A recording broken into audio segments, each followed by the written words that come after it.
Greetings, everyone. Games Done Quick submission panel. My name is Warmbeck, and today I'll be doing the any percent speedrun of Plants vs. Zombies. Plants vs. Zombies is one of the most popular mobile games, but it's also available on Steam and so forth. And we have a very rapidly growing community, and I hope you'll consider it for submission at this next upcoming Games Done Quick. So again, I am recording. I will be recording this live just to sort of give a demonstration of gameplay, commentary, all at the same time.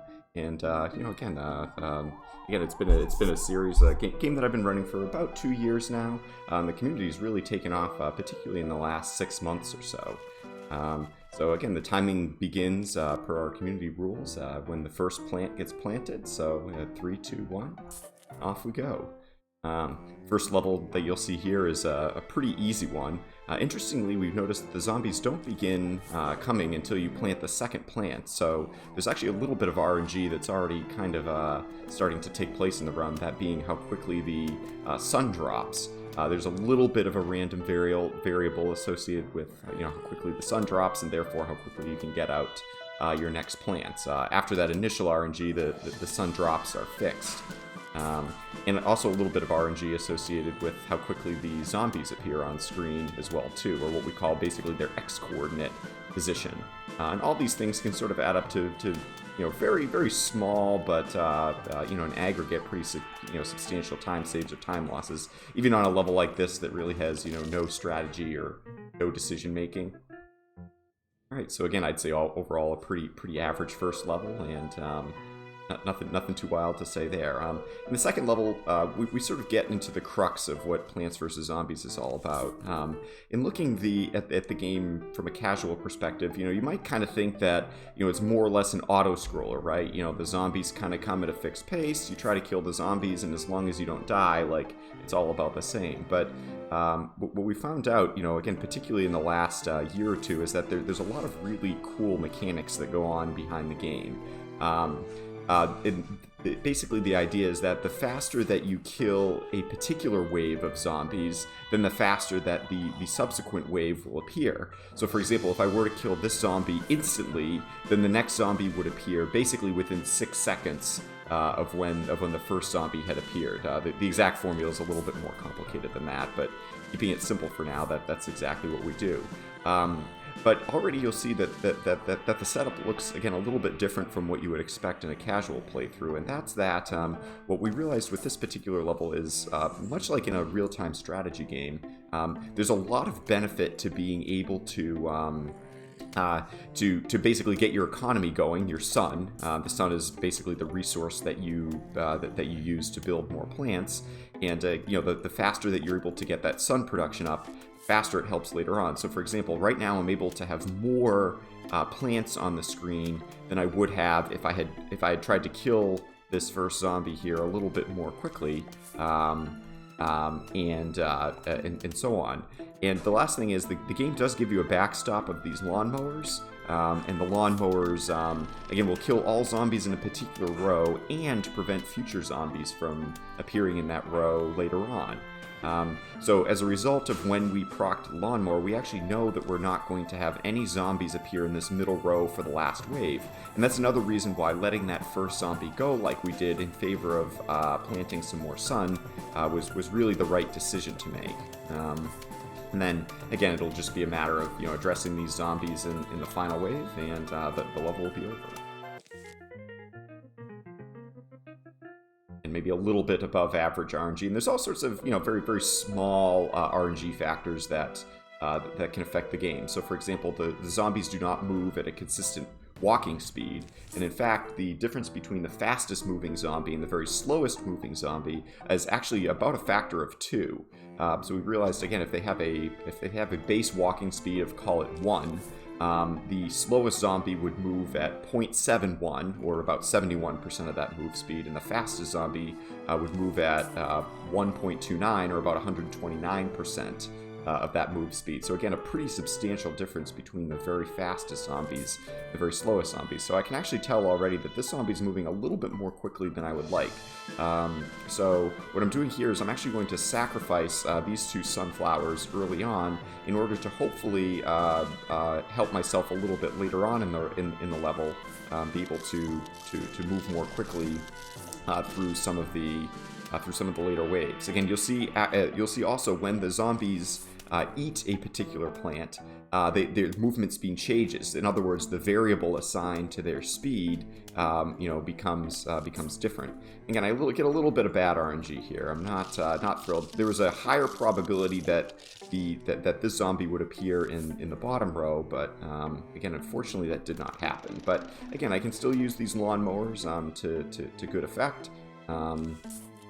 And again, we get access to the cherry bomb, which kills all zombies in a 3x3 area instantly. And again, just sort of move along to help be better prepared for these zombies. So the game works on a couple other again principles that end up sort of affecting our overall speed. Again, quite a bit of bad luck here. This would probably be a restart if I were running through the game. Again, looking for a world record time, but again, unfortunately, I got really, really bad RNG. I was predicting that this zombie had a higher chance of appearing in the top row than he did in this bottom row. So again, very, very disappointing. You can see myself sort of stalling the zombie a little bit. Okay, and again, a little bit better RNG on this final wave. But again, what we also realized is that if there is a zombie that appears in, again, call it row 1, then the chances that the next zombie appears in row 1 decreases, and that goes for two waves. So in other words, if wave 1 appears in row 1 and wave 2 appears in row 3, then the probability of the next zombie appearing in either row 1 or row 3 decreases pretty significantly. And you can see already a pretty sizable time loss to what I would want to see in a more world record attempt. But again, I wanted to play through this again with no resets, no second attempts or anything like that, in order to in order to really sort of try to come up with an accurate representation of what a run could look like in a game done quick. So in terms of where the zombies spawned, I actually got the single worst RNG that you could hope for on that level. So luckily that level would never be worse than what you saw right there. Here you'll notice that I'm doing something a little bit interesting, and that's being, now that we have five rows, we're planting all of the sunflowers in the middle.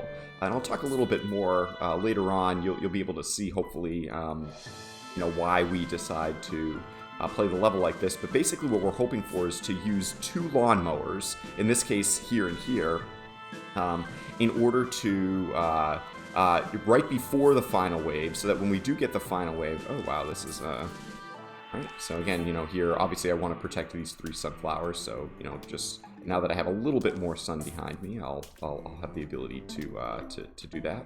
But again, we really, where there's two ways to kill the zombies. Either you can kill them by, with plants, or you can kill them via lawnmowers. For the longest time, we really sort of ignored the lawnmowers. Again, I think we were all sort of thinking a little bit more like, maybe casual gamers, where you don't want to use your last line of defense, no matter what. But again, in this case, again, being able to use those lawnmowers to good effect is pretty essential for for a good time in the run. In here, we're gonna run into a little bit of trouble. I mean, it can ultimately be too bad, but. And do a little bit of stalling now with the walnuts in order to hold off when we use the when we use the lawnmowers. Again, I will probably lose these sunflowers, but that won't be a very big deal. I'm sort of realizing at this point that my probability of being able to use a lawnmower here in the top is kind of declining pretty steadily here.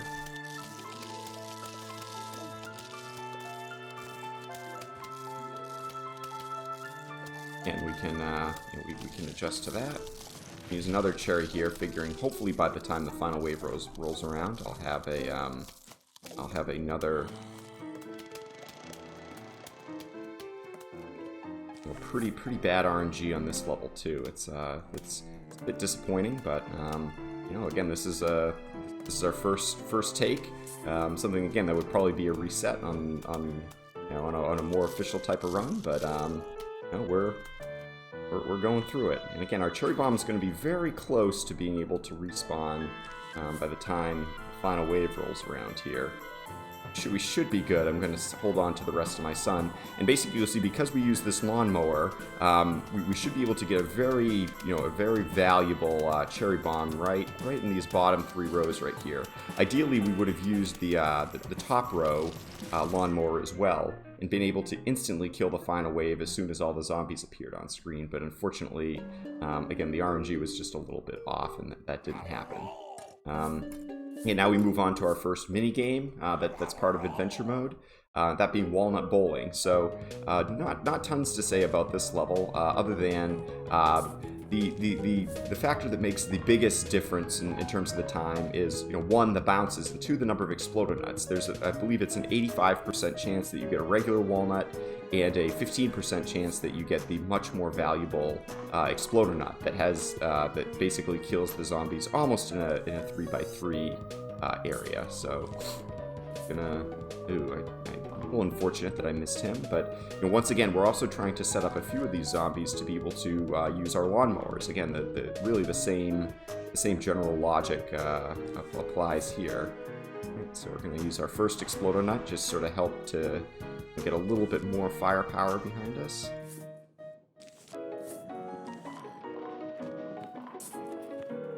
Yeah, I'm hoping this is enough. You don't need to kill all of the zombies in order for the next wave to spawn. We'll talk a little bit more about that in the next level. Very important mechanic that's pretty essential to PvZ speedrunning. This right here. This should spawn our final wave. So really what I'm hoping for here is that this row gets cleared out by the lawnmowers, which it should, and then either I have enough walnuts or hopefully one more exploder nut to be able to you know, more efficiently deal with the final wave here.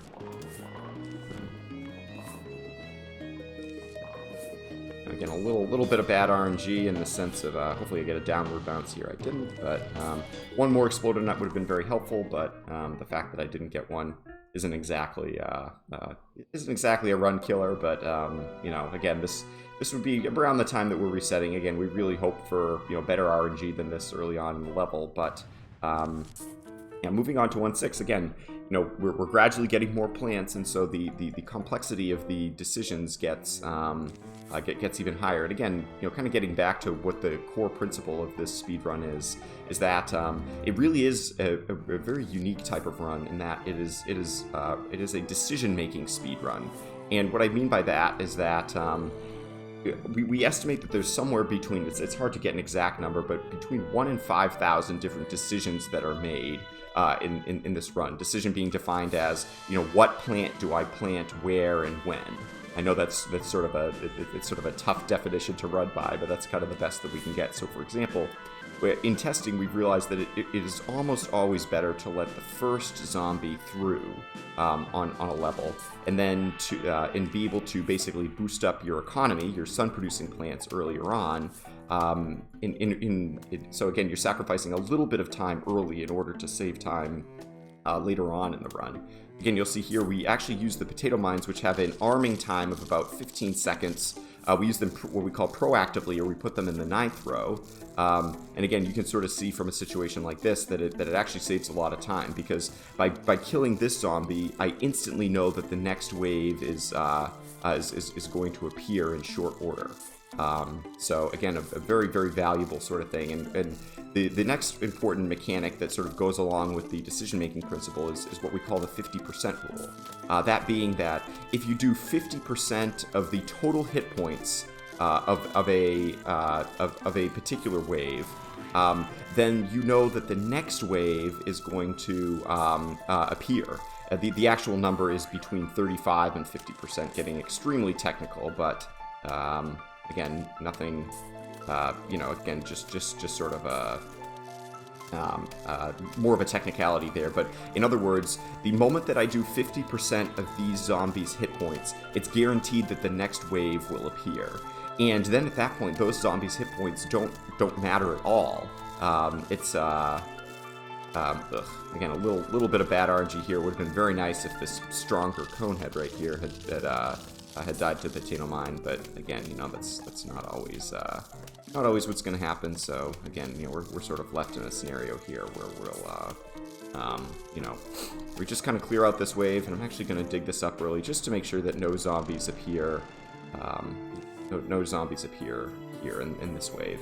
Actually, I'm putting this proactively again for good reason, or at least I hope. Okay, and you'll see that the rest of the zombies are all down here in these bottom 3 rows. And again, with a cherry bomb, again we set up the waves so that we can take care of those final waves much faster than it would have been if we had tried to kill them by hand using our normal firepower. So again, you can see where strategic use of the lawnmowers coupled with trying to plant just enough sun but not too much, and then sort of using your the knowledge of the game about what zombies you think are going to appear in what row, and also trying to what we call satisfy the 50% rule, or do 50% of the hit points of a particular wave. The real beauty of the speedrun is that you're always trying to balance those things together. You're trying to make the most of your resources, like sort of minimizing a particular input, that being speed, while maximizing things like sun, and maximizing the damage, and minimizing the amount of time that your firepower spends idle.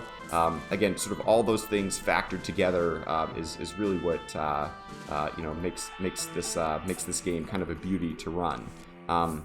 That sort of coupled with the fact that the game is actually non-deterministic, meaning that every time you play through the game, for example, I did not know that this zombie was going to appear in the top row, or that this zombie was going to appear in the second wave in the same row. There's no way to know that for sure.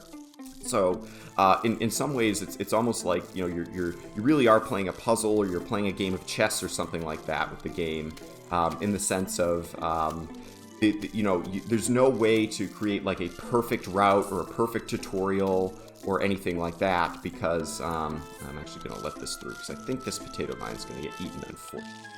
So again, the reason I let this through is because I knew by killing this zombie I could satisfy the 50% rule, and I could get the next wave to appear even more quickly. You can actually see here the potato mines that I've planted already are paying off. I've obviously done much more than 50% of the hit points for this wave. So again, very... and same thing with this wave as well. So again, you can sort of see why some of those decisions that we made earlier in the level about where to plant the potato mines when are already sort of paying dividends, so to speak, for how the rest of the run develops.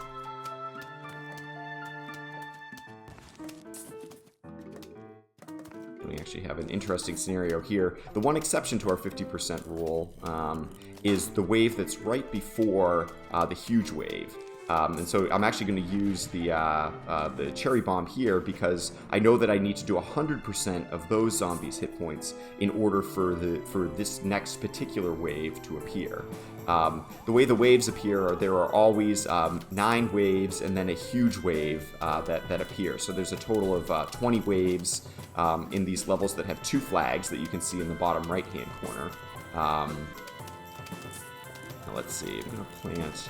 again, we can slow down this annoying Vaulter zombie by making him jump a little bit early. Yeah, so again, it's very possible to, as long as you know what wave you're on, you can sort of know, again, all right, do I need to just do 50% of the hit points of this particular wave, or do I need to go as high as 100%? Do I need to kill them all? Obviously, the final wave you need to kill, you need to do 100%, and then each of the waves that are before the huge waves, again, also require 100%. Actually going to use a cherry here because I know that the cherry bomb, which has a very slow recharge time, will recharge by the time I get to the final wave, which of course is when I'm going to want to use it at the very end. So again, at this point, it's just a matter of, again, sort of balancing you know, what plants to plant where, you know, how best to make use of your sun. And again, making sure that you prioritize the high hit point zombies because, that was actually fairly unfortunate. It's very rare that I, once I have this much firepower, that I lose a zombie, but that vaulter that we saw there actually had a much higher than average movement speed. And this should actually be a pretty good wave here, I think. Yeah. A little bit of bad luck here, trying to cap off this this late wave, but again, you can see I'm always trying to prioritize the high hit point conehead zombies and so on. You'll also see that, again, we have a couple of potato mines here, such that, again, if we're given, you know, we're going to want to plant the cherry bomb probably in one of these middle rows, so, let's see here, right, this here, one more plant, and again, the final wave has been addressed. Again, I would say this is one of the stronger levels that we've seen so far in the run. It's been pretty good. Again, and you know, kind of the run continues. At this point, again, we have to make our first choice. Again, while we're talking about this being a decision-making speed run, our first choice about, you know, what plants are optimal. And in this case, we forego the snow pea, which lowers the movement speed of zombies, which can be very, very helpful in casual playthrough, but you know, slowing down the zombies doesn't have any effect on the zombies being dead sooner. And so we find that, again, we're much better off taking these other plants that actually could potentially help us, you know, later on in the run. Again, we do take the walnut, which does no damage, but as you'll see here, we put a walnut right here before this zombie reaches the lawnmower in order to, you know, stall it such that we can use the lawnmower even more strategically and potentially get more value out of that lawnmower than we would have if we just sort of let him, you know, let it go whenever.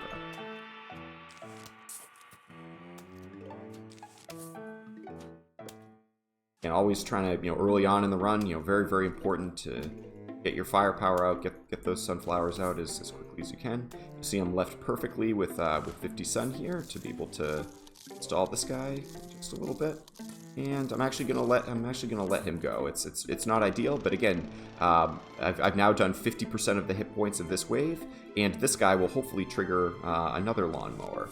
And those two, the cone heads have much higher hit points, and we now have their first instance of the bucket head, which has twice as many hit points as the as the cone head, or a little bit more actually. So right here you'll see we use the chomper. The chomper is a very, very a plant that was, I would say, significantly underrated, at least by me, in casual playthrough, but has real value in a speedrun, that being able to instantly kill a zombie in a particular wave, again, does end up having a pretty huge effect on, you know, being able to, again, satisfy that 50% rule. You'll see here the lawnmower helps satisfy the 50% rule here. And again, the 50% rule is immediately satisfied by that chomper. Like, again, we really kind of crushed that wave pretty substantially. You'll see I'm setting up a chomper here, hoping then that I can use a cherry right here and be done with this level. We got a little bit lucky here. Again, you know, we have this chomper that's off cooldown, and the level's over. Again, another very strong level. You know, a couple of instances where I maybe didn't make perfect use of a lawnmower or so on, but you know, again, I'd say I've been pretty happy with these last two levels. They've been quite strong, as opposed to some of those middle levels where, again, you know, some of the RNG components kind of come, you know, catch up to us. And it's very interesting. You know, I've talked a lot about RNG and the different variables that can affect the run, but what we've really found is that ultimately the RNG really does kind of average itself out at the end. You know, you're going to get some instances where the RNG kind of, you know, works in your favor. You know, you get the faster sun drops, or you get the more optimally, you know, the zombies appearing in the more optimal rows, or again, other little factors that'll affect us later on in the run. But it all kind of averages out. And so again, when I say it's a decision-making speed run, again, what we found pretty consistently is that again, the runners that have kind of a mix of good reaction times, good decision makings, good execution, and minimize the mistakes that they make, almost always over the course of what's going to be a 3.5 hour run, those runners will almost always tend to get the better times. The RNG, again, over the course of 50 levels in 3.5 hours, does kind of average itself out a little bit. So, the runners will complain about RNG, but at the same time, we all kind of know or acknowledge that, it's much more important to play the level well, make the optimal decisions, and try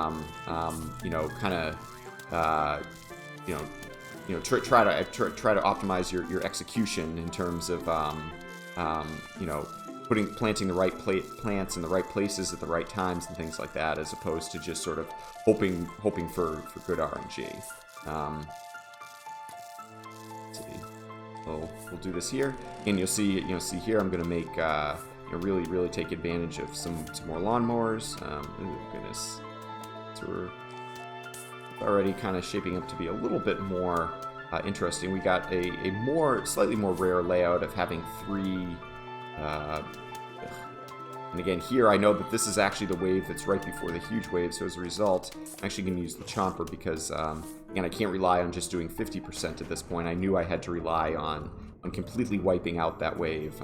Otherwise, I would end up in trouble, and it would have taken a long time for the next wave to appear. That's the other thing. So if you don't do 50% of the current wave's hit points, the game does eventually take mercy on you in a random number between 25 and 31 seconds, which is very odd, but that's what the math comes out to be. The next wave will appear. So again, the game doesn't let you sort of stall out zombies indefinitely. You're gonna have to you're gonna have to deal with them pretty quickly. Eventually it'll kind of come home to roost. And you'll actually see here, one of my favorite combinations of the game is the potato mine that you see here, that while it's arming, it's defended by this chomper. So again, little combinations like that can end up being extremely valuable. And again, you can see here we're really kind of cruising through the second half of this level here. Again, using the cherry bomb here because I know that it's going to respawn by the time the final wave comes around. Again, very, very important to get rid of these high hit point bucket heads. That's really the best way to satisfy the 50% rule. Again, you'll see that this potato mine that we planted almost an entire minute ago, has now paid for itself. Again, 50% satisfied. So again, the chomper really helps us, deal with these zombies just much faster. Actually going to do this because again, I know that the final wave here, I have to to proc the final wave, I do need to either wait 25 to 31 seconds or do all of the zombies' hit points in that particular row. As you can see here, this actually looks pretty good. I'm going to do this and use a chomper, and we're done. So again, I'm very pleased with these last 3 levels. These have all gone extremely smoothly. Really no complaints. And now we move on to our first. This is going to be the end of the day levels, level 1-10. And again, these levels, sort of much like 1.5, are sort of mini game-esque, but in this case, I'm going to save this cherry. Right. So I have a lot of cherries, which is good. But you'll see I'm not getting. Basically, the game will spawn. Random plants, usually plants that you have obtained within the last 10 levels, and you'll use those plants to be able to deal with. All right, let's see. We'll do this. And again, I'm hopefully going to be able to use one of the lawnmowers here, and good RNG with the cherry bombs, but I have not been thrilled so far with the other plants that I've gotten. You see, I'm a little bit conservative here, you know, planting these plants, you know, relatively far back. Again, definitely going to use a cherry here. It not only saves this, it, you know, kills the. Okay, we're gonna. No, actually, I do want this to go through because again, I'm worried about not having done enough hit points. Again, I might even let this middle row go as well, assuming that the game lets me.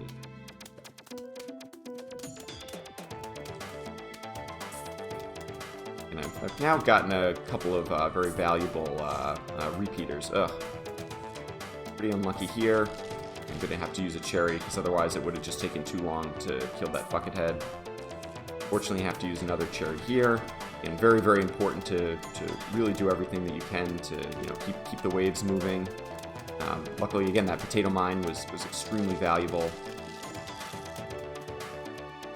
Again, this should be hey. Try to do here. I'm gonna stall these guys just for a second. Wait to see sort of where the problems lie.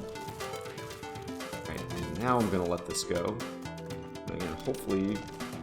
No, actually I needed to use this anyway, so it didn't end up mattering, but... Again, the chompers, anytime you can guarantee use a chomper against the cone heads, again, you know that you've done well. You're trying to take care of the 50% rule and you know, get that next wave spawned in a pretty good time. And here I wasn't able to use any cherries, or I mean I could have, but I did decide to use a cherry there. That was, again, that's an example of a decision that's maybe not totally obvious. You know, do I use a cherry there, or do I save it for later? Again, you know, do I plant this potato mine here, or do I try to save it for later? Again, all of these are, you know, kind of, you know, factors that come together in the run. And again, it's a matter of, you know, a little bit of experience and a little bit of trial and error to just sort of you know, try to get the best outcome that you can. And all those cherries that I got at the beginning, they're not coming for me, you know, here later on in this run. And very, very valuable. You can actually see I killed 4 bucket heads with that single cherry. So, you know, very, very important to try to take care of that as soon as I can. Again, this is the 9th wave, the wave that's right before the huge wave. Again, very important to. If I had a cherry, I would have used it right here to try to deal with these zombies as best I can. But again, unfortunately, you know, the RNG just was not with me. And oh, of course, now I get some cherry bombs. But again, I can still use these cherries for the final wave. And you can see that I plant a potato right here and here. And, you know, save onto the, you know, hold on to the chomper for the very end. This should be pretty valuable. Actually gonna put this right here. Go right here. Oh, and then I actually did get another cherry bomb. So yep, that's all it's going to take to finish this one off. So again, not an amazing time. Again, my PB was very, very strong in the day levels, in these first 10 levels. So you know, I don't want to, you know, give the impression that this particular run or attempt is going that badly. But again, it really was the 3rd, 4th, and 5th levels that, again, if I were playing through kind of going for a personal best or world record, I would have tried to reset at that point. But again, this is kind of these last 10 levels have been a pretty accurate description of, you know, what an average or maybe slightly below average attempt could look like in a Games Done Quick. So now we move on to the night levels. So again, you know, if we thought that there was a little bit of repetition, the game does a good job of kind of, you know, breaking it up and you know, keeping things pretty fresh. That being that these night levels, the first thing that happens is the passive sun that we saw that was falling from the sky doesn't fall anymore. The only way to get sun is by planting, you know, sunflowers, or later on we're going to get sun mushrooms or sun shrooms. And there's no other way. We also have to deal with these extremely pesky graves where nothing can be planted on the graves. The only thing you can do is try to plant around them, at least for now. Eventually we're going to have a way to destroy the graves, but you know, again, until that happens, you know, we have to sort of deal with excuse me, just planting around them a little bit.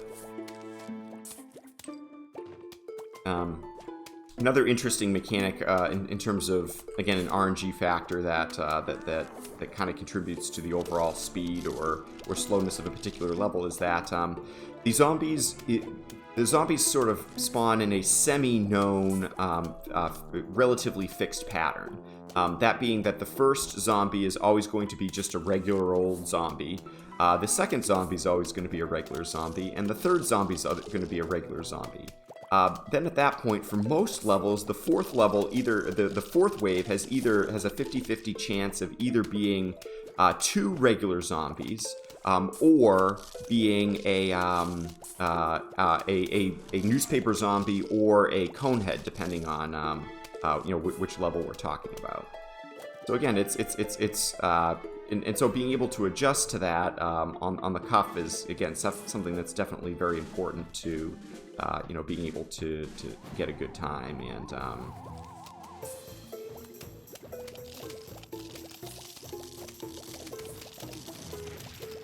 And what I did here is I knew that I had more firepower in those top couple of rows than I did in the bottom couple rows, so I used the cherry there, tried to time it just perfectly, and I ended up getting more zombies than expected in that second row, so that sort of negatively affected the time a little bit, but overall it's okay. Again, it's more difficult, though not impossible, to use the lawnmowers in these levels. And also, the game in the night levels begins to introduce money, which we'll get to a little bit later on in the run. But we can use money to buy new plants or other types of upgrades or additional seed slots so that we can begin taking 8 or even 9 plants on a particular level rather than the 7 that we see right here that we're sort of set with from default. So again, pretty important to pick up the little coins that the zombies will sometimes drop. And also important to maintain our lawnmowers because the game gives you a little bit of extra money at the end of the level for each lawnmower that you have remaining. So now there's sort of a reverse incentive to use, there's really no consequence to using the lawnmowers relatively early like we did in the day levels, but again, there's now definitely a bit of a disincentive. You can see there I pick up $10. I have $290. Nothing to write home about yet, but we will need money if we want to be fast and efficient, later on in the run. There's a very a couple of important upgrades and plants that we buy that definitely help move things along from a planning perspective. In hindsight, I actually made a little mistake. I should have planted this potato mine here. Reason being that this grave right here I knew was going to be we were going to be less able to plant these little short-range puff shrooms, which are free, by the way. So again, another kind of cool offsetting variable that the night levels produce. So I'm actually going to do that there. But if I had planted this potato mine here, like I said, I would have been able to kill that conehead much more quickly. You saw it, you had to walk kind of all the way over there before I was able to get him. Again, here it's a little bit of RNG. I'd love to be able to kill the coneheads and not these more worthless regular zombies. But again, not a lot we can do to control. All we can do is try to take our best guess about where we think future zombies are going to appear and make the most of it.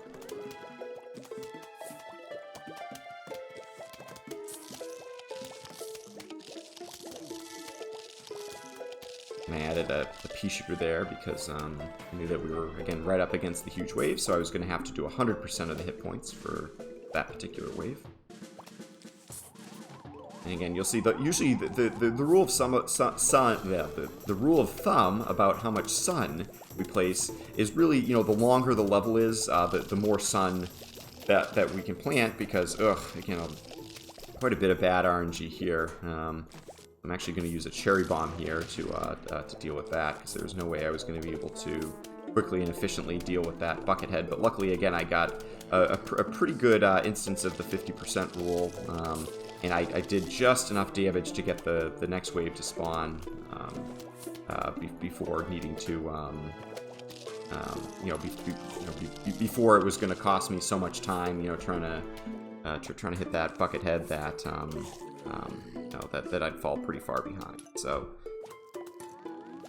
oh man, Right? So again, you know, main reason that we take the Chomper on this level is precisely for these bucket heads. It would be very, very slow and inefficient to try to kill the bucket heads just using our normal firepower. So you know, so we do take the Chomper. Ugh. And I got a little bit greedy there, trying to put a proactive potato mine, figuring there was a relatively low probability that we actually got another, you know, strong zombie like this in that row. But again, you know, only so much you can do. You know, you try to play the odds as best you can, and you know, this is what we're kind of left with at the end. And being on the 9th wave right there, I knew I wanted to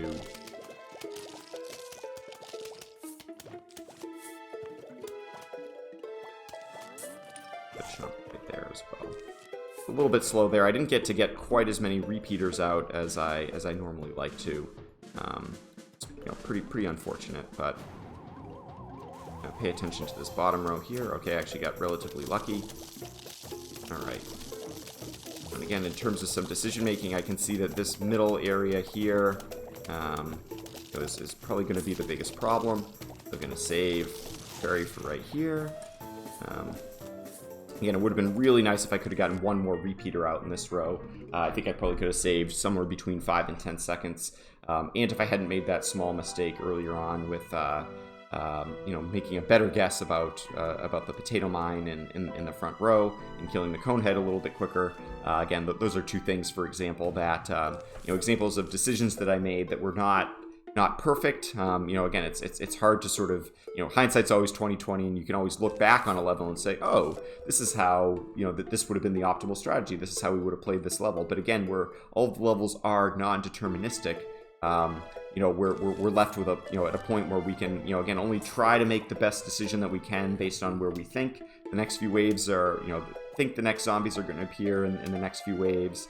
Again, you know, just trying to, you know, again, try to find that balance between, you know, speed and resource production and efficiency, and not sacrificing too much for a particular wave such that you leave yourself farther behind later on in the run, but also vice versa, you know, not like stocking up too much, you know, putting too much stock in, you know, some of the earlier waves, and then sort of, you know, speeding through the last few waves where then you're like, oh, you know, like, wow, this has been a very interesting start. And we got 2 zombies back to back in the 2nd row, 2 zombies back to back here in the 4th row. So again, it's been quite the interesting sort of start. It's of all the levels, it's most important that we place this potato mine in what we believe to be the correct spot on this level. That being that we have our first example of the screen door zombie, and you can actually see here that I did predict it, accurately, and that alone saves almost between 15 and 20 seconds. The fact that we managed to kill him with that potato mine, because our normal plants just don't do very much damage to him at all. He actually has the same amount of hit points as a buckethead, you know, the very strong buckethead. So again, being able to, you know, to deal with him early is just extremely important. Ugh. Right. See here again, I'm actually going to go for a little bit of extra firepower. Very annoying that we got as many cone heads as we did, but that's about what we're left with.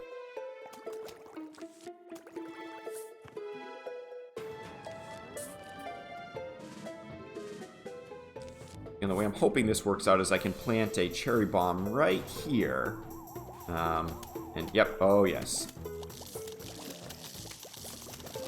You see, I got extreme value out of that out of that cherry. Very important to pick up the money. Again, that bottom row, despite having 2, or I guess I should say 3 fuse rooms and the potato mine, still ended up being a problem as we got on the final wave. So again, sometimes despite, you know, your best plans of being able to you know, deal with particular waves as quickly as you can, you know, the final wave sort of really throws the zombies pretty randomly in all the different rows, and, you know, then basically just says good luck. So again, we know with our cherry bomb, you know, we'll be able to pretty efficiently deal with 3 out of the 5 rows. But again, it's those last 2 rows that can really end up being a bit of a problem on the night levels. Again, it's certainly nice that we have the free puff shroom. So you see there actually is some strategy. The reason that I planted these 2 puff shrooms first is because I try to assess to myself, I say, okay, what rows are the most vulnerable? I.e., what rows have sort of the most number of graves that are in the most inconvenient positions, and then trying to get a couple of puff shrooms in those rows because I know that those rows are going to, kind of become more problematic as the run or as the level progresses. So you can see here, if I put a puff shroom here, I wouldn't be able to do any damage to him because I got that first puff shroom out very early. I was actually able to do almost half of this zombie's hit points to help speed things along. If I waited for him to walk all the way down here, it would have been a real problem. And in fact, I'm going to take a little bit of a chance and put a potato mine here. Again, hoping that the potato mine spawns by the time maybe a cone head appears in this row. Which there's actually a semi-decent chance that there's a zombie that appears in this next wave or 2. We also get access to the Grave Buster on this level, which is a pretty cool plant. It's a way that we can deal with. Again, unfortunately, it would have been nice if we'd had this the other way around, but nonetheless, again, you can see the value of that potato mine, and I liked it so much, in fact, that we're going to do it again. How about that? So, and hoping that I don't have too many problems in this 4th row. I didn't. And again, these fume shrooms have a range of about 5, or I guess 4. So it's good to sort of put them in these 2 rows right here, because again, then you know that you're you're sort of maximizing its range. Again, I should have planted that a little bit sooner. I might actually be in a little bit of trouble in that row, but we'll see how it goes. Yeah, I'm pretty sure that's going to get eaten, so I'm just going to put up a fume shroom. Yeah.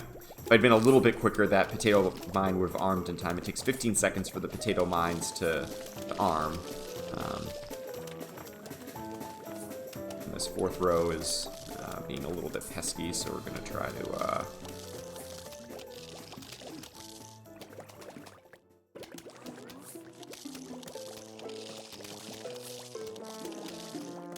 Again, the 4th row, the real problem was, as you saw, I had 3 graves there originally.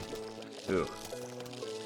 Oh, how we didn't do enough damage to that one, but a slight misclick there as well, but I'm actually going to try to get a few more fume shrooms out.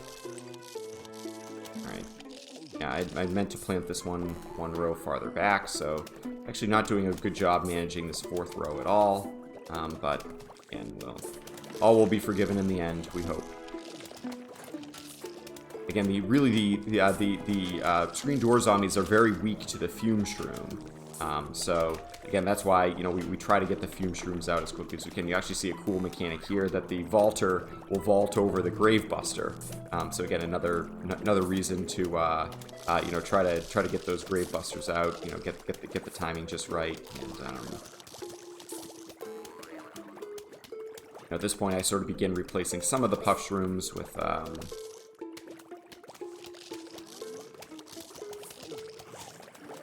do this. Wasn't a lot of value, so I kind of had to.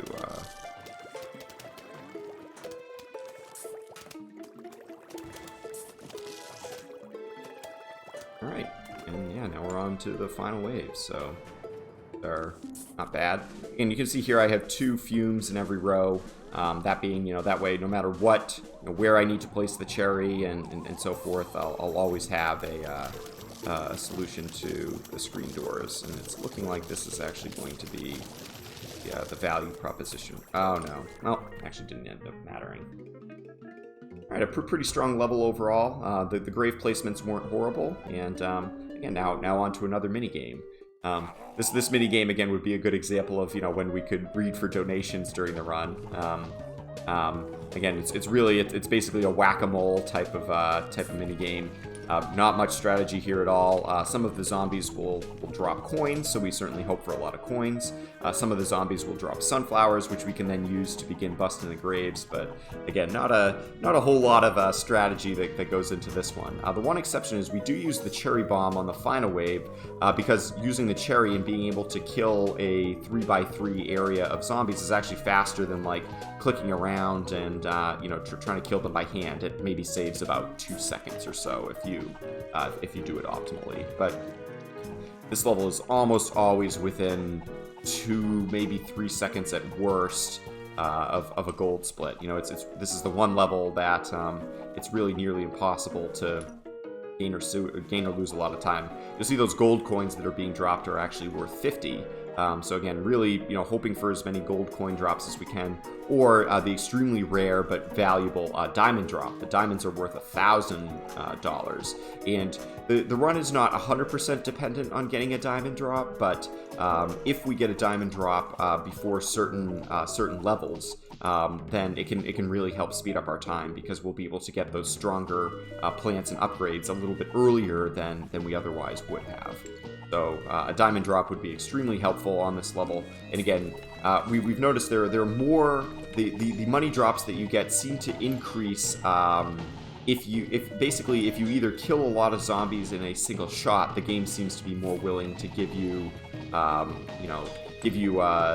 money drops for that, or if you use an instant kill on a zombie. And actually, luckily, this hammer counts as an instant, and the grave buster counts as an instant. So, and really not doing too well with the sun drops here. So I gotta hope that in the last third of this level that we start getting some serious sun pretty quickly. All right, I'm gonna take a chance here because again, I really want to use this cherry bomb right in the middle. All right, so and didn't get enough to kill all of them, but again, nice that I didn't need to kill 6 of the zombies. I actually timed that cherry bomb pretty well, but again, if I'd gotten a little bit more sun, I would have been able to bust those last few graves, and you can actually instantly end the level with the placement of the cherry bomb, which is extremely which is the goal, what we want to do. But again, if not, as you saw, I maybe lost about 2 seconds just sort of slapping away those last few zombies. But that does it for, again, what is sort of a nice break, just about an hour into the run here. No complaints at all about. Actually, I should have waited just a second to make sure that the first zombie was actually going to appear there. So I actually got a little bit lucky. Should have been a little bit more patient. It seems like the timing of the third puff shroom is just a little bit before the timing of the first zombie appearing on screen, and you're knowing where exactly it's going to be. Here I sort of opt for a second puff shroom. Very similar to the third level where we had the introduction of the screen door zombie. Here we have the introduction of the football zombie, which is an even higher hit point. It's the maybe second highest hit point zombie that we have in the run, if I'm sort of doing my mental math correctly here. Even higher than a buckethead. So again, we plant a proactive potato mine, knowing that on the 6th wave that we are going to that he's going to appear somewhere. He's going to appear somewhere. So you just sort of hope that it's in the best spot. And unfortunately, it was not. So what we're going to have to do here is dig this up, and we now have the Hypno Shroom, which is another very valuable plant. I'm going to do here. Go for another one of these.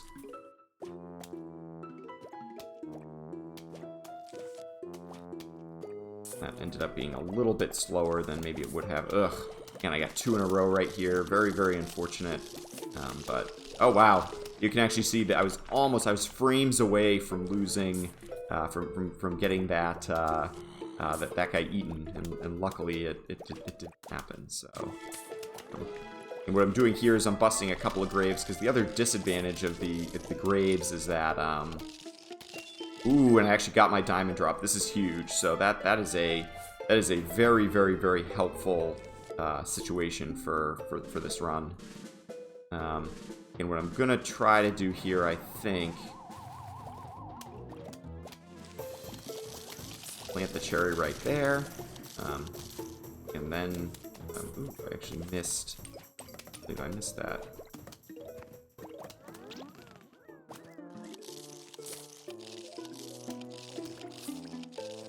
I did miss one of them, unfortunately. I was off. My timing was off by just a hair. But again, still a very, very valuable cherry bomb, and if I'd been a little bit more prepared in that row, you know, maybe prioritized something a little bit differently, I think I would have been okay, but away we go.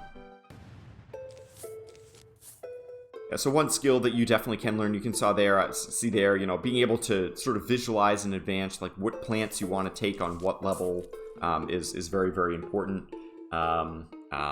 So, you know, again, sort of knowing, okay, I'm on 2-7, these are the plants that I want to take, this is where they're located, and being able to quickly zip through them is definitely a skill that, over the course of the run, can actually save a minute or two between, you know, again, if there's 50 levels, and so if you lose a second or two just from the plant selection screen on each level, you know, you can have a bit of a problem. But again, after, you know, many completed, probably close to 100 completed attempts of this game, and 1,000 hours put into the any percent run alone, and things like that, I've gotten pretty good at getting that out just right. But again, there's still sometimes you have a little hiccup, and we have the strategy really has evolved by quite a substantial amount over time. In fact, since I began running the game about 2 years ago, and now we've actually seen strategy improvements, not just execution improvements, but strategy improvements in 49 out of the 50 levels. And I really think that's what makes this like such a brilliant speed game, is that there's almost no limit to how much we can learn about it, how much we can sort of empirically test different strategies in each level to sort of say, okay, what's a good example of like a high risk, high reward strategy? What's an example of the strategy that's maybe overall the most consistent? Again, there's really, you know, just sort of infinitely, you know, in infinite number of things that we can learn about the game and about the run, and in terms of, you know, making, you know, really trying to make the optimizations better. And I'd like to think that, you know, in the next 2 years, again, maybe we'll see another, you know, 20, 30 levels that the strategy improve on, you know, 20 or 30 of the levels. I think that would be great. So, again, you know, there's you know, maybe some people are watching just now saying, oh, you know, why do you guys do this? And, you know, maybe there's a good reason why we do something. Usually there is. You know, we have a lot of you know, luckily, you know, very, very dedicated and you know, intelligent people that have really looked into a lot of the levels. But at the same time, maybe there is something that we're missing. You know, maybe there is you know, something that could be optimized a little bit better. And so, you know, again, that's why, you know, we really welcome.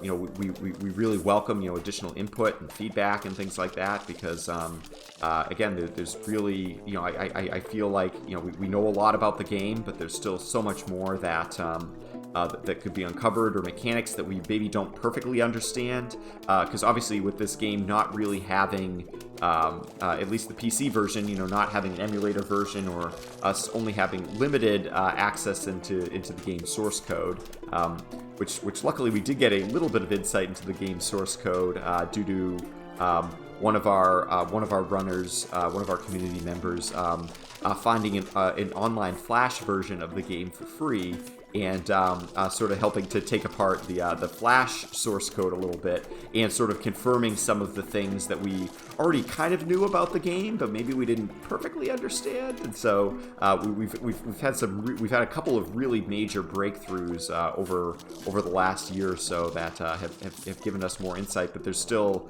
you know, there's still so much more that that could be learned, that we you know, questions that are unanswered, like, okay, are there ways to manipulate certain things? Are there, you know, could we know more about you know, we don't know the exact probability of like coin drops and diamond drops and things like that can that can affect the run. So again, it's really you know, again, it's sort of an open invitation to anybody that's watching this game or watching the Games Done Quick that says, you know, again, oh hey, like, you know, I'd really like to do something like this. You know, I think I could contribute in this way or that. So it's I need a little bit more sun. One more sunflower here would be just perfect. In hindsight, I didn't realize that I was actually kind of, you know, cruising through that level at a pretty good clip. And in hindsight, what I should have done was saved a little bit more sun, so I could have used that the sunflower. You can actually see I made a little bit of mistake picking the plants due to a strategy change that we've had for this level within the last few months. No real excuses for that, but yeah, again, you know, just little things like that really tend to add up over the course of the run. You know, even if you lose, you know, a second or two per level just due to some, you know, slight missed optimizations and things like that. Again, over a 50 level game, you know, 1 or 2 seconds per level, you know, you're now talking on the order of a couple of minutes. And then, you know, certainly then if you begin making even more substantial mistakes that, you know, cost 5, 10, 15 seconds or more, you know, it definitely adds up over the course of the run. This level has the introduction of the Dancer Zombie, formerly known as the Michael Jackson Zombie. When the game was originally released, the zombie had a striking resemblance to Michael Jackson, but then unfortunately, you know, Michael Jackson passed away, and so the estate of Michael Jackson basically came and said, you know, like, hey, can you guys like not? And so when they released the Game of the Year version, which is the version that I run the game on, they nicely sort of made him a little bit more of a generic.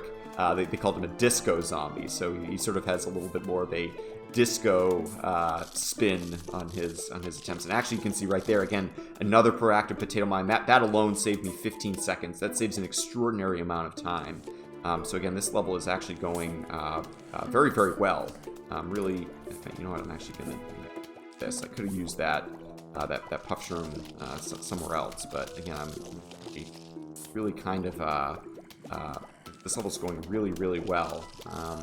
Yeah, you can see, yeah, if I'd gotten that, yep, if I'd gotten that a little bit sooner, I actually think this would have been close to a gold split if I could have blown that guy up right away. But again, I was a little bit of hesitation there in pulling the trigger on what exactly I wanted to do with that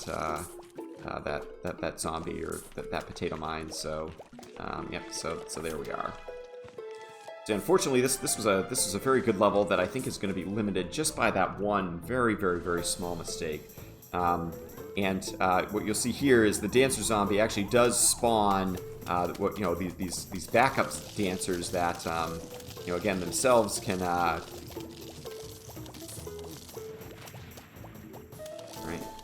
And I opted for in hindsight, I'm now kind of regretting the decision a little bit, but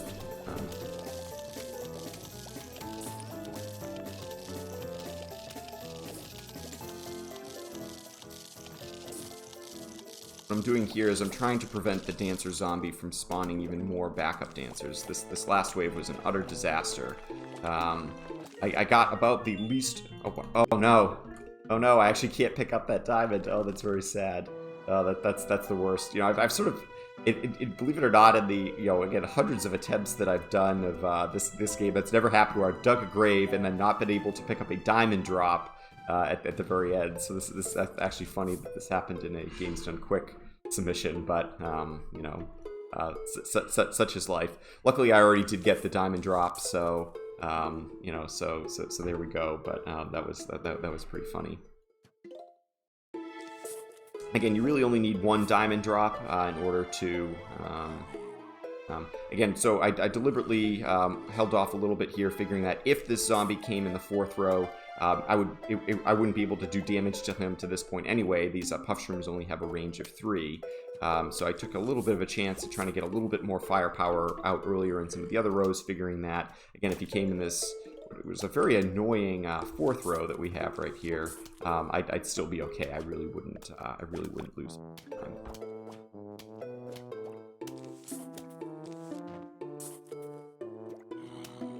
So again, where the puff shrooms only have a range of 3, there's not a lot of value to putting another puff shroom behind here earlier than when he's within range, which is actually just now. Oh, yes. Again, you can see, you know, being a little bit proactive and getting some extra firepower here is going to be very valuable against this this Conehead. So the way the zombies' hit points is very interesting. So basically, you know, in playing through the game casually, you might notice that it takes 10 what they call normal pea shooter shots in order to for a zombie to die, i.e. you'll see this guy in just a second here, like for him to lose his head. But the real way the hit points work are actually much more fascinating. Each normal zombie has 260 hit points, and when you do 200 of those hit points, then the zombie will lose its head, but it retains the rest of its hit points until basically like the corpse like drops and it starts to finish doing that little like funny animation it has when the zombie dies or re-dies, or however you look at it. But anyway, so in terms of our 50% rule, that actually matters, because if a zombie loses its head, it actually has not lost 100% of its hit points just yet. It's actually it actually still has some hit points left over for before it loses everything. But if a zombie dies to an instant, then it instantly loses all of those 260 hit points. And so likewise, normally a Conehead takes 27 shots, so it has about 170% more hit points than a regular zombie. But again, it still loses its head after it's done. But its real hit points is substantially more than that. And each normal pea shot does 20 damage. And so again, long story short, the actual way the zombies' hit points work is a lot more interesting than just, oh, you shoot him 10 times and he dies. It's more complicated than that. But again, it's not too important to be able to calculate exactly how many hit points a zombie has, and when you've reached the 50% rule, and all of those types of things. Again, what's really important is again, knowing what zombies are weak to what plants, and being able to just sort of best optimize the level for being able to this was a little bit of a risk here. I maybe should have saved that. This here. Again, unfortunate that we got a dancer zombie right here at the end, but and luckily this time, oh wow, we actually got him before we got the bottle. So here you'll actually see we start to dig up some plants, because we have the extremely powerful, again, maybe underutilized in casual play, Doom Shroom. And what the Doom Shroom will do is it basically does a massive amount of damage to all zombies in a 5x5 area.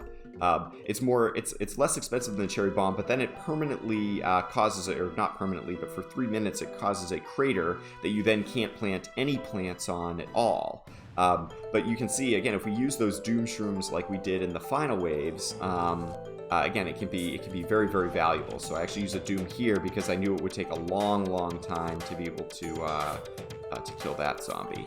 In a little bit of bad luck with the graves here, you'll actually see we got 5 in a single row, which is royal pain. But it could be certainly could be worse. It can be up to 6 in a single row, which again is about as bad as you could hope for in terms of the RNG. And really here we're kind of hoping for fume shrooms, doom shrooms, really anything. I want to make sure that we protect our plants here. Again, trying to prioritize, digging again some of these rows that are a little bit stronger. I'm just going to use this here. This here.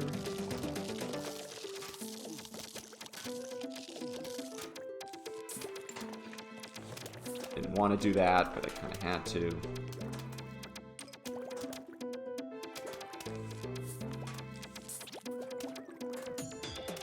Okay, I actually did get a few there, so that's nice. I think I'm going to doom this.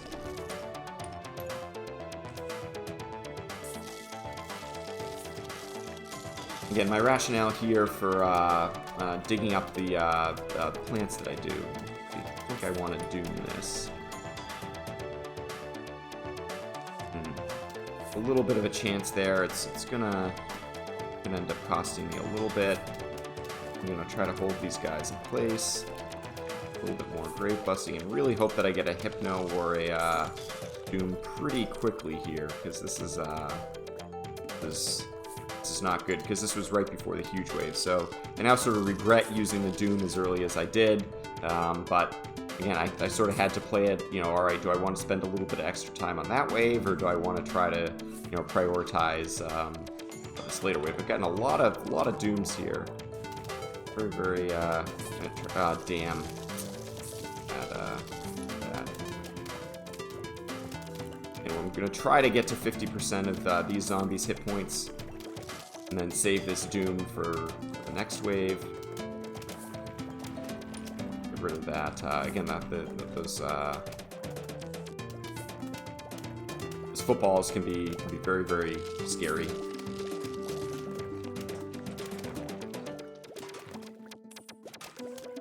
And being able to use the Hypno on them is super value. One thing I didn't talk about is that we actually can manipulate the RNG a little bit on these levels. Okay, I just really didn't want to lose that. That would have been quite the problem. Okay. Not perfect execution there. Oh, wow. This is actually good.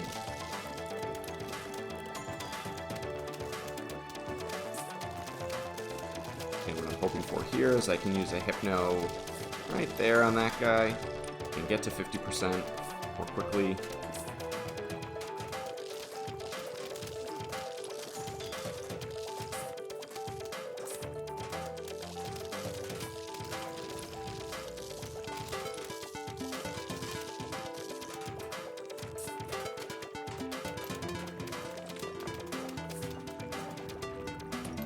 Again, I took a chance using a Doom there. I knew I had to kill all of those zombies, and I'm hoping just for one more. Just for one more Doom, which I actually did get. So this is it's very good. The slight trick here is I do need to wait for all of the zombies, including these backup dancers, to get on screen, and then I plant the Doom right in the middle. That captures the 5x5 area. And yeah, again, that level went okay. Little couple of hiccups there with a few of the you know, losing a plant or two that, you know, held me back from an even stronger time. And again, you know, there's definitely an element of RNG there. If you get a lot of, you know, Dooms and Fumes and Hypnos and some of the very powerful plants, you know, you end up in much better shape than, again, if you kind of get, you know, the little puff shrooms and some of the other more worthless types of plants. But overall, I'd say those night levels were good, not great. You know, again, it's hard to... Okay, so what I'm going to do here is, again, once again, it pays to let these zombies go. You'll notice here that we have our first instance of the pool levels, which now has 6 rows. So again, the complexity definitely increases. And you can't plant plants in the pool, but if you first plant a lily pad, then you can plant plants in that particular row. So... So again, you know, the pool levels become more difficult in terms of, again, you now need to deal with 6 rows, not 5, and you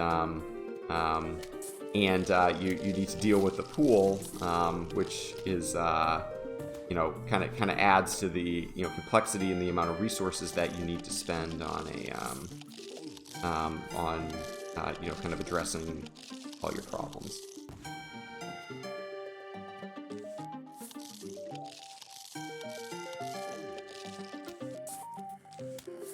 You can actually see I'm using these puff shrooms. The puff shrooms, all of the night plants sleep during the day, which is kind of funny, but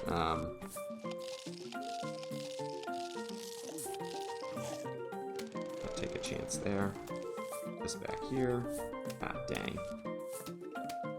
So again, we have our first instance. Usually the zombies don't appear in the pool until about the 6th wave or so. So again, I'm not super concerned about the pool just yet. Again, this guy's a real pest. But again, you know, in terms of the 50% rule, again, very important to deal with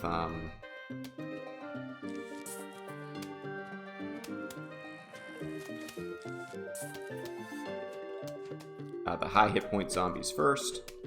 Why I use the chomper like I did. Why I plan to use the chomper here as well. Alright, and that ought to do it. So again, I have some protection in all the rows, but again, you know, I'm going to try to, you know, really, you know, get a good, strong placed cherry bomb. Looking like it's probably going to be right in this little row here.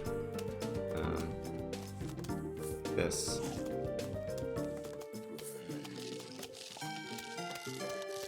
I think it's a little bit faster to do this than to put that last cherry, so, or the last here. So again, a decent level, you know, a little better than average, I'd say overall, but yeah. All right, and now we have the introduction of everybody's favorite plant, and that's the squash.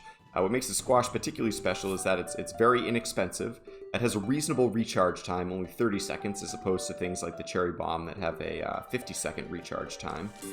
And it's an instant plant, so you can again kill nearly any high hit point zombie, again in the blink of an eye.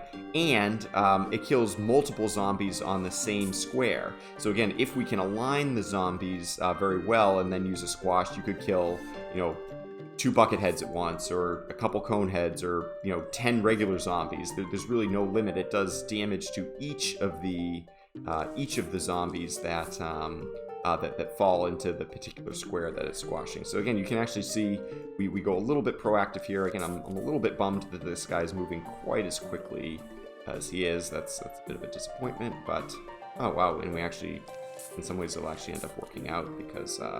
Again, we had the rare instance of the zombie in the second wave appearing in the same row as the zombie that did in the first wave. Again, it's not a 0% chance. There's just a lower probability of that happening. And that's why, as you can see, I was planting in the other rows, figuring that, again, there's a good chance that the zombie was going to appear not in this bottom row. But the fact that it did wasn't really a deal.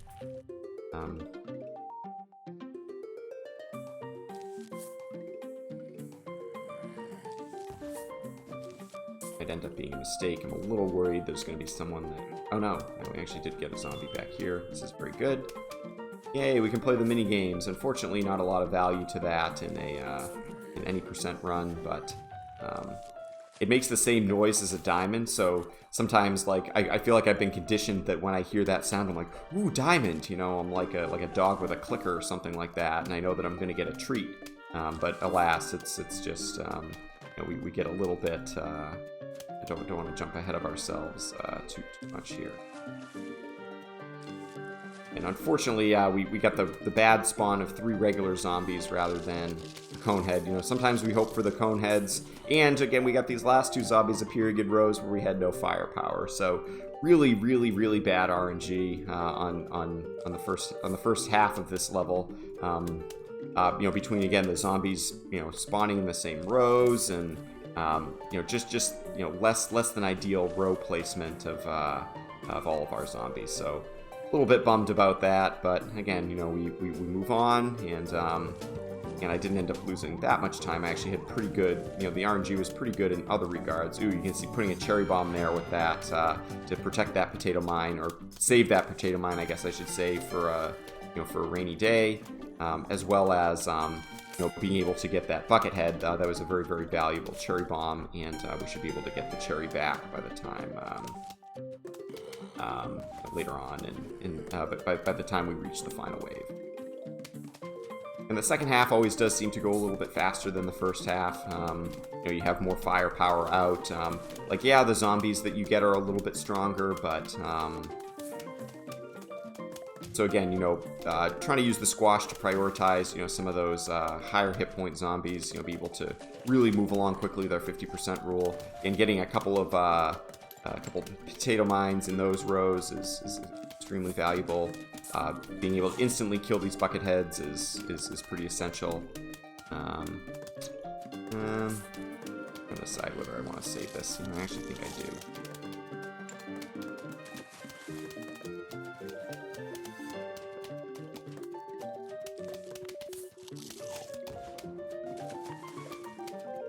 Maybe a good thing that I did. And right here, actually, see, I'm gonna try to get 2 for 1. I did, and Chomper to end things for the final wave. So this was actually a great level. I don't think it's going to be a gold split, but it was really. I felt very, very good just about the the position of everything, and let's see. Okay.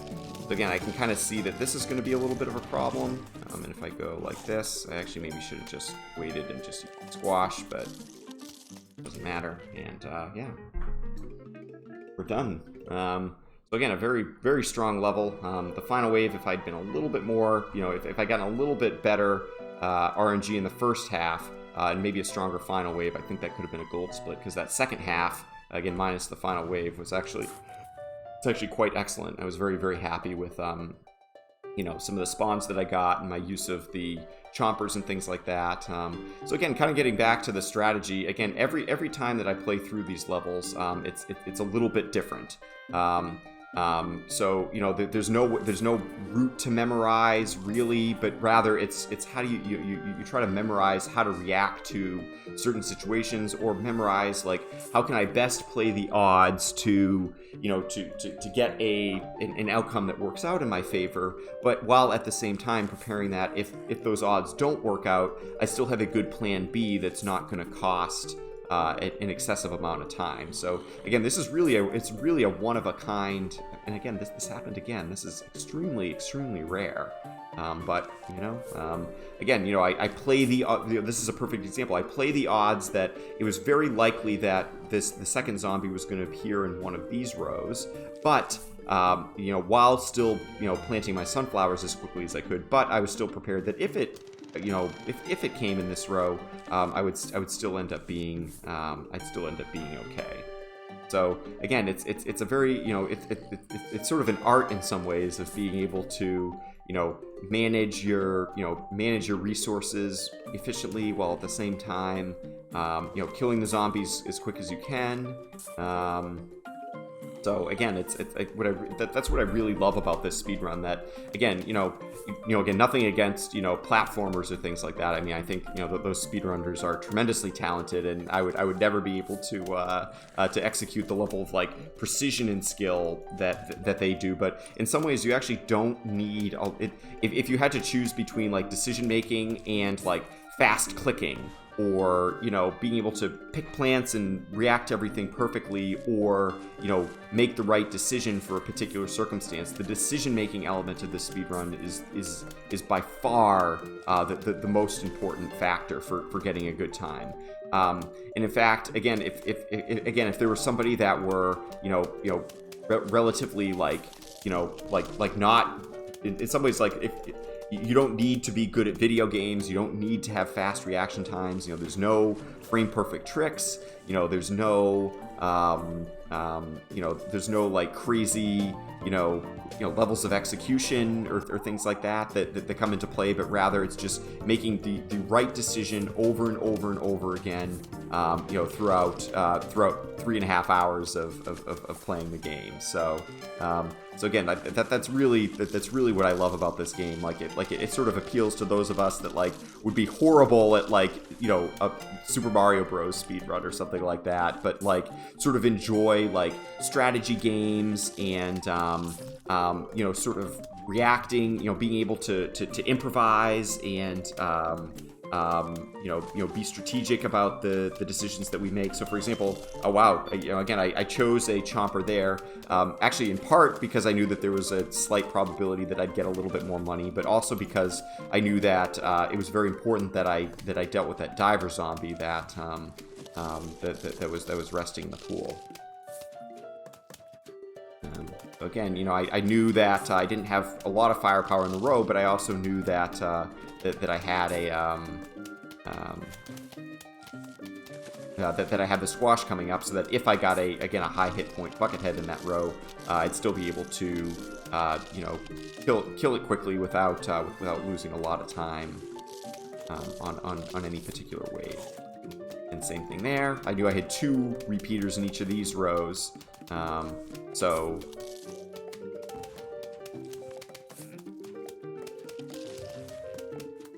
So it was more important that I chompered the more vulnerable row.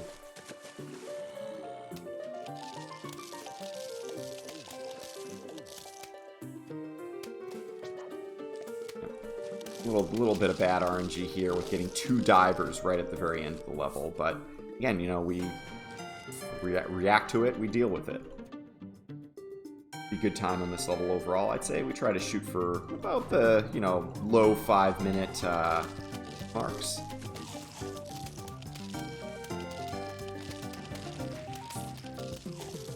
Right. Again, you can see that really all my plants kind of did good work there. And again, this was actually an excellent time, only about maybe 5 seconds or so, maybe 10 off of my gold split, so very, very happy about that. So one thing you just notice is we actually now have an 8th seed slot, and so the ability to take 1 more plant than we normally do. And it's actually very, very important that we get that for this level, or maybe the row before it, or the level before it, because in this level it's a very long level, first of all, and this 3-4 is the first time we have access to the Tangle Kelp, which is basically, it's a little bit like a potato mine, but it only works, a little bit of bad luck there, but it only works in the pool. And so, but it arms instantly, and is relatively inexpensive. So again, it's very, very helpful to being able to deal with diver zombies, or a lot of the zombies that maybe we'd have a tough time reacting to in the pool initially. We now have a really great solution for them in the longer term. So as you'll see, I'll actually start to plant, just like we do here, some of these proactive 9th column Tangle Kelps. Knowing that whatever the first zombie that appears in the pool is, we now have an instant solution to them, so we can focus more on our economy, on our sunflowers and so forth, than we would in trying to plant a repeater or plant lily pads and do all that stuff, and it just gets very expensive, and we don't get to use our it just helps us use our resources more effectively, particularly in the early parts of the game.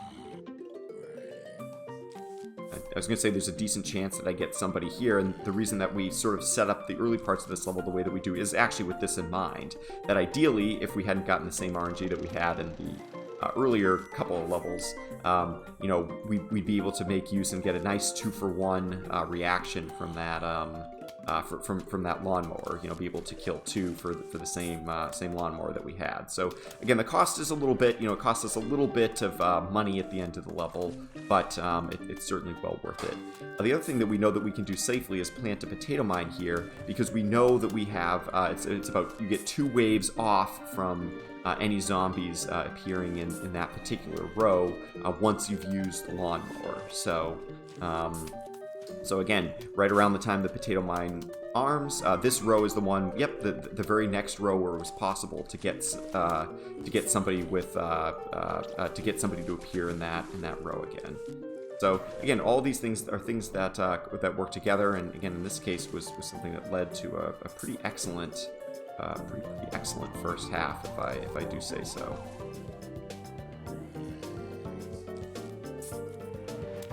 And the reason I did that was I knew I would save 2 Tangle Kelps, because there were 2 zombies that appeared there.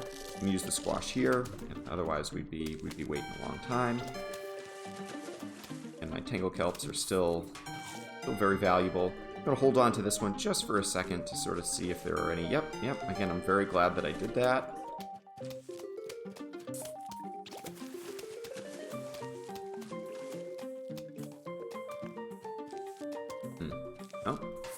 it's more rare on this level that we get this many cone heads just in the second flag here. But you can see I've actually needed to plant absolutely nothing in the pool so far. Again, I guess really arguably until now. So again, it's really actually that's annoying. All right, got the tangle kelp back. This is actually our first example of what we call a 3-flag level. So in other words, there are 2 huge waves and the final wave. Ooh, this is not good. So I'm actually going to plant cherry bomb here. You saw that there were a lot of problems, and I was not going to be able to deal with that row as quickly and efficiently as I would have liked. So.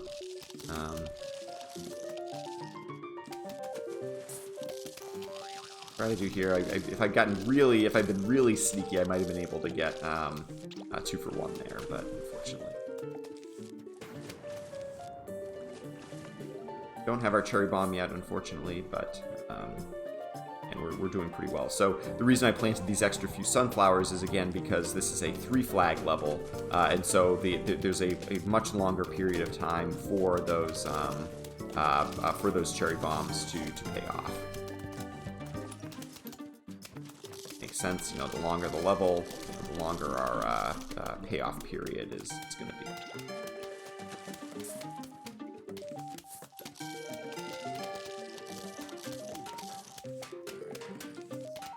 Very slight misclick there. I should have been a little bit quicker and tried to get the squash out faster than I did.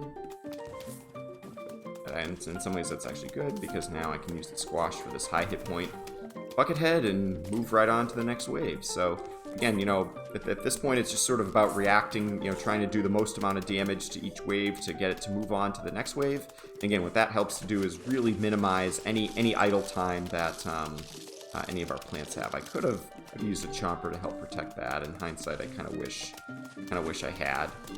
But again, we're doing well. We now have 2 repeaters in every row, which is probably going to be more than sufficient for what we need out of this level.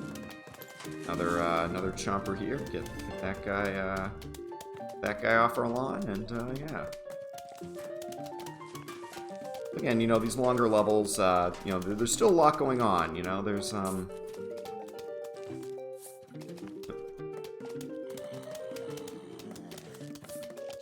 knew I had to do that because that row was going to be the most troublesome. Didn't really want to do that, but again, I was getting to the point where I kind of had to.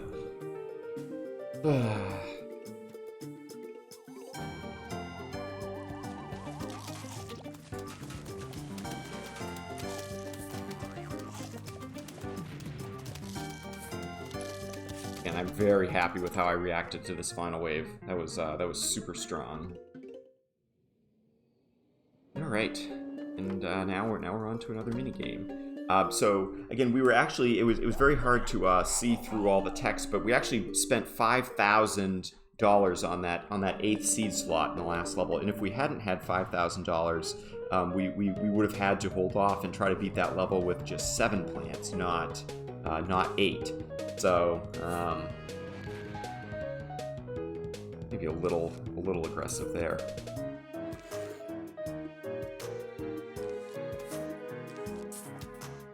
So this is one level where the 50% rule doesn't apply quite as evenly as it should, or what I should say is that each wave spawns after only about 6 seconds of waiting rather than the traditional 25 to 30 seconds. So in most cases, it's actually worth holding off on. It's pretty annoying. In most cases, it actually is worth holding off on, not using instants too quickly, again, unless you really absolutely have to, because, the waves are going to spawn so quickly next to each other that it doesn't make much difference. And I would like to have, we're running into a little bit of trouble here.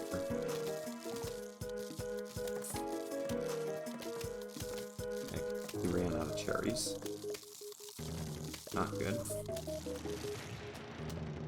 Alright, so that was horrendous. That was absolutely horrible RNG. I didn't get any cherries at all after that first 1 or 2. But, you know, move along to the second half. Certainly things could have been faster, but we do have firepower at least in every row, so we can kind of, you know, kind of hold things off. The reason we put the walnuts in this row is because if we use then a cherry here, it really does a good job of, as you can see, you know, it'll blast everything that's on screen. You know, you don't need to worry too much about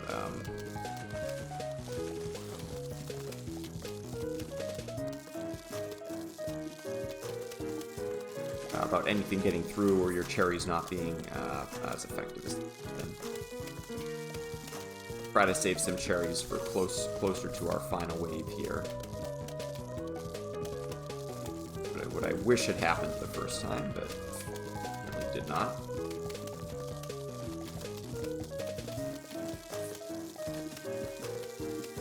Again, I want to be aware of when the 9th wave appears on screen.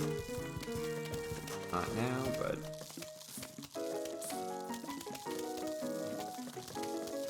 ninth wave.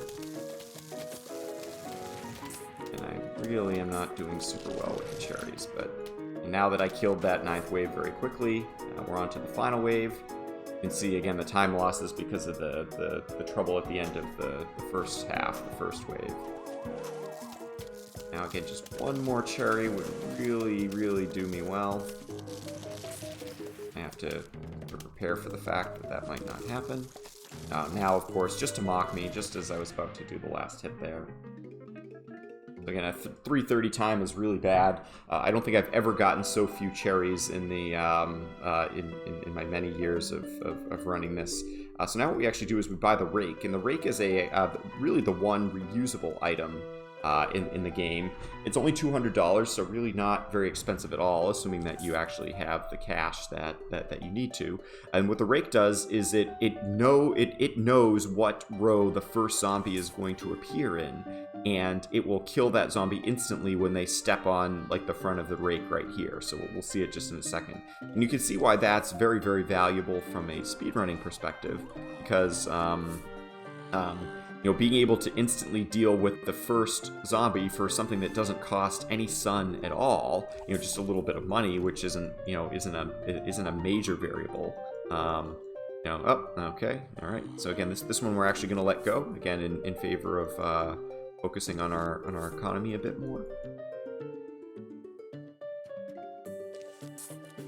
Again, you know, sort of the same logic applies. You know, we still want to be able to use our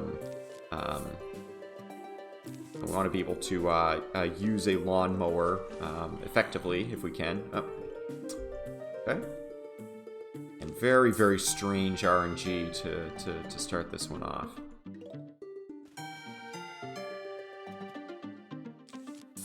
I know it seems funny, but at this point it's actually worth letting this one go too. And then just sort of preparing for that row way down the road after a couple of waves here.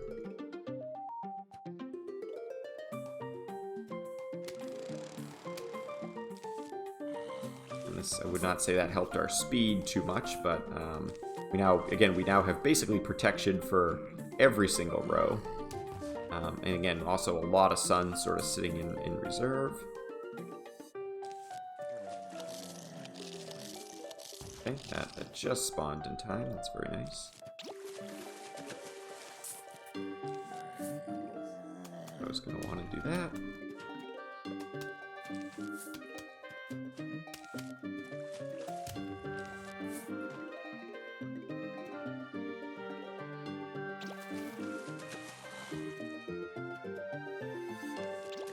Jump for this guy.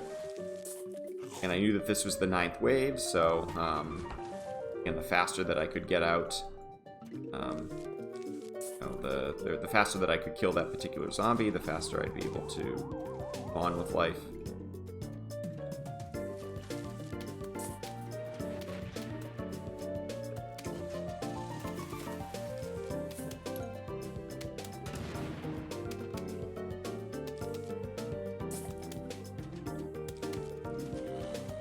I'm a little behind on sun at this point, but it's not a killer.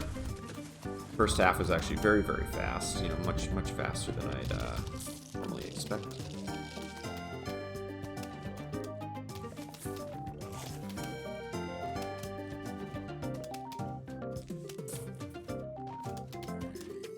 Squash to protect this. In theory, I actually could have let that go and sacrificed those sunflowers. I don't know for sure if that would have been the right move or not, but in some ways I maybe played the first half just a little bit too fast, and again, sometimes we call that the first world problems of PvZ speedrunning. You know, oh, I killed the zombies too fast. But again, that was sort of the situation that we ran into. I didn't get quite as much. My economy wasn't quite as strong, and I didn't have quite as much firepower to deal with some of the problems that existed at the beginning of the second half. Maybe should have squashed that.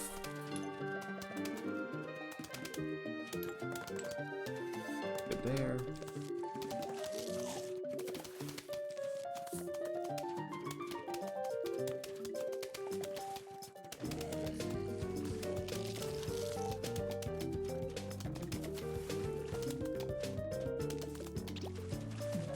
That, knowing that I had the huge wave coming. Right, ended up in not horrible shape.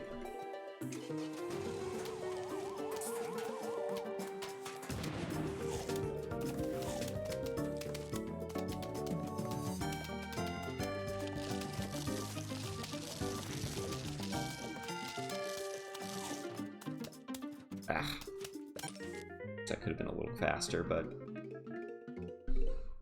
okay time for that level. Again, I felt like it was very sluggish at the beginning of the second half. I didn't get to kind of cruise through the second half at the pace that I usually do, but you know.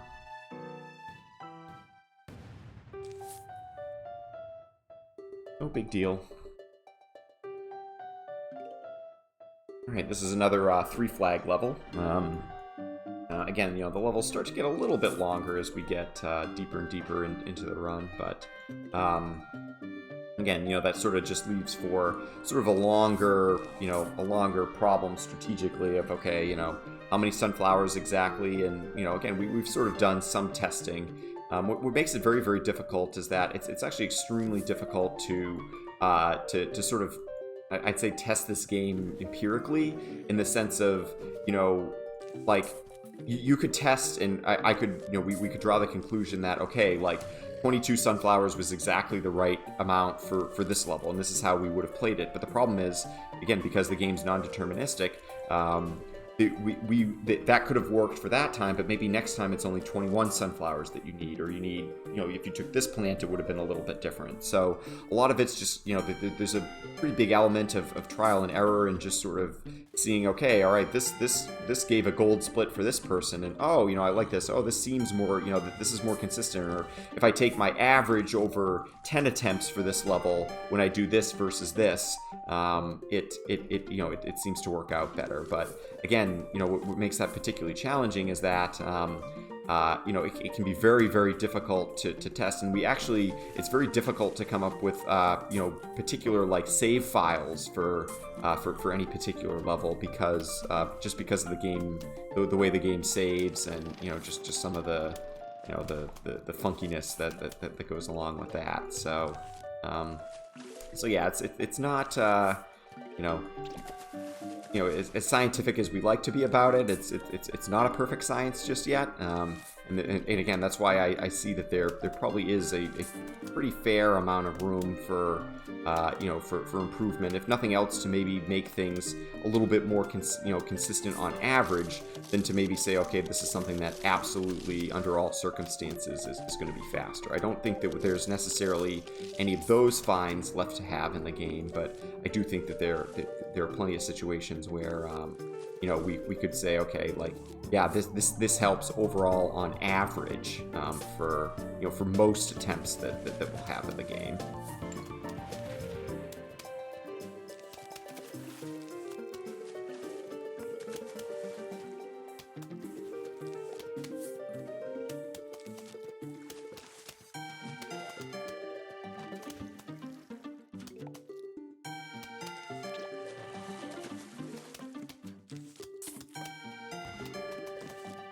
Again, as a 3 flag level, we plant a few extra sunflowers than we would have on some of the shorter levels. Ugh, like this. I'm gonna do here, because I'm very worried about how long it's gonna take, and my lack of lack of other quality instant plants to be able to deal with these. I'm going to use earlier chopper than I otherwise would have.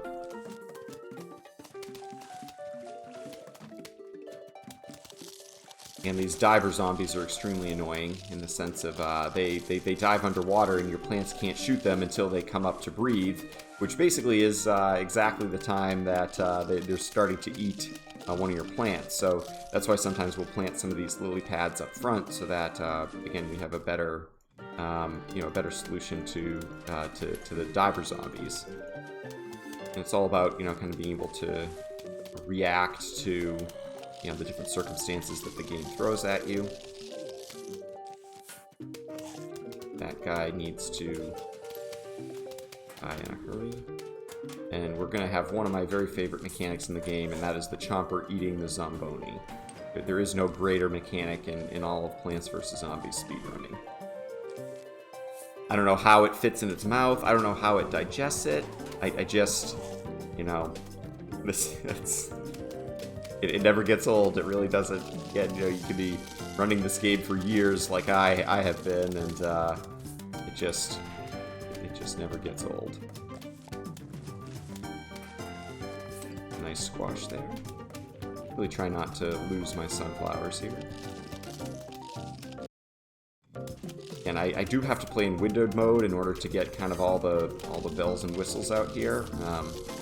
Oh damn, one hit away. All right, and we know what to do about this Zomboni right here.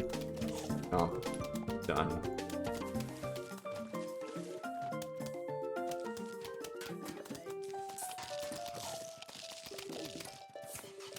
Oh man, okay. Haven't even been able to pick up all my sun because I've been... Wow! Oh shit. No, that wasn't good. This could actually be a little bit of a problem.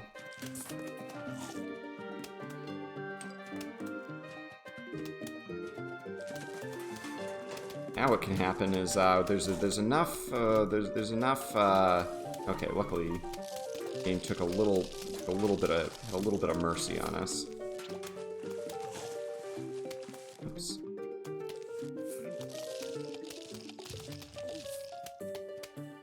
Really? Okay. Again, I was on nearly gold pace until this getting like 15 Zombonis, back to back to back to back. Not literally 15, but really an extraordinary number. Much higher than the norm.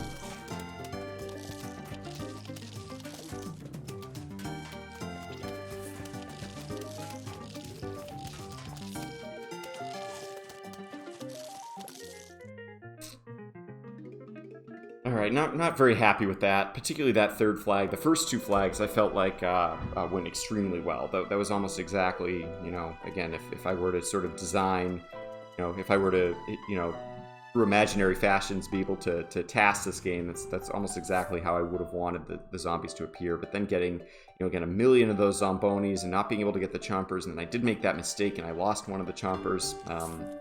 It was really not the greatest, but again, on to the next level. Again, it's very hard to make a mistake that will cost you the run, which is one thing that I think could make this a good games done quick candidate. That despite it being a very long run, there are almost no circumstances that of something that could be a run-ending event.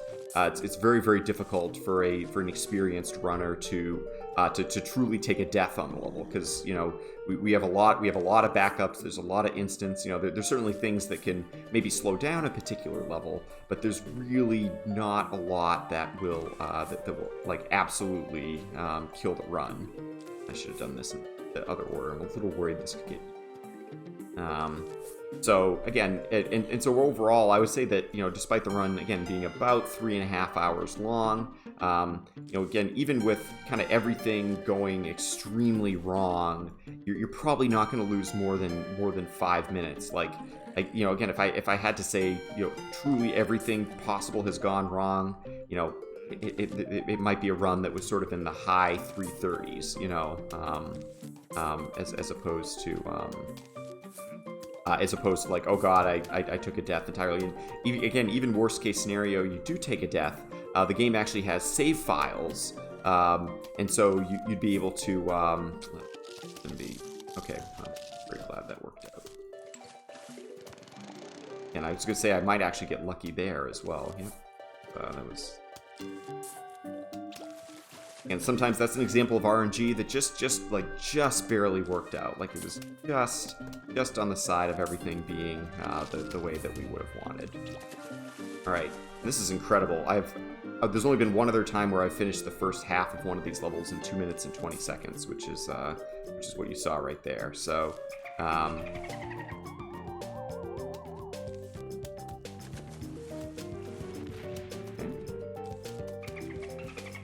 See, we now get these extremely annoying dolphin zombies, and these are a lot like the vaulter zombies that we had from earlier in the run, except they're in the pool, and they move even faster, and you know, kind of jump even higher, and all those sorts of things. So it's been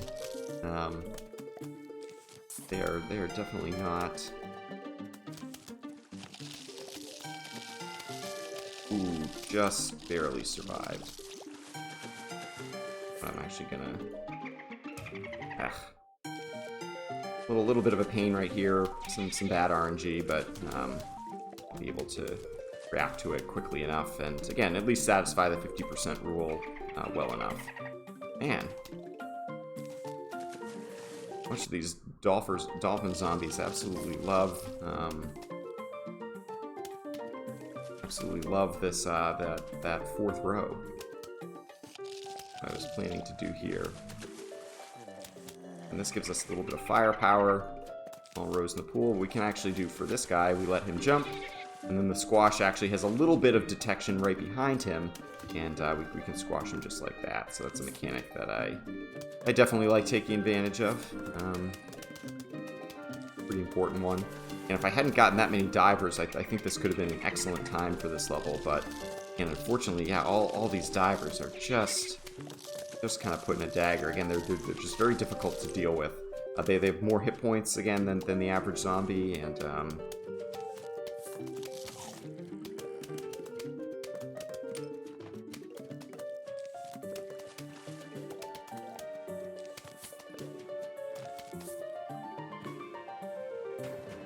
And without all those dolphin zombies, I actually think that this could have been a gold split as well too. I've been very, very, very pleased with almost everything that's happened in this level, sort of aside from again those dolphin shenanigans. I guess this final wave was a little rough too, but always a lot of ifs. The other thing is, we mentioned the rake earlier, which kills the first zombie. So that needs to be purchased every 3 levels. So very important, and what's kind of become even a little bit memey within our community has been forgetting to buy the rake. It really does sort of throw things off pretty substantially. Just very hard to react or to get through the first half of a level very quickly. That's that's how it goes. It could happen in a games done quick scenario, but we do our best. Again, luckily, it's most of the levels that you buy it are those that are, at least early on, are those that are divisible by 3. So 3-6, if you think of that as 36, that's divisible by 3. So we buy it then 3-9, 4-2, 4-5, and then it actually gets a little bit funny after 4-5, because the game's decided that 4-5 counts as 3 different levels. So again, our little I meant to plant that a little farther forward. I probably didn't need to be that conservative, but. Off we go. Again, 3-9 is the first introduction that we have to the Torchwood. The Torchwood, again, is a extremely powerful plant that doesn't do any damage itself, but any pea that goes through it does twice as much damage, and it does 40% splash damage.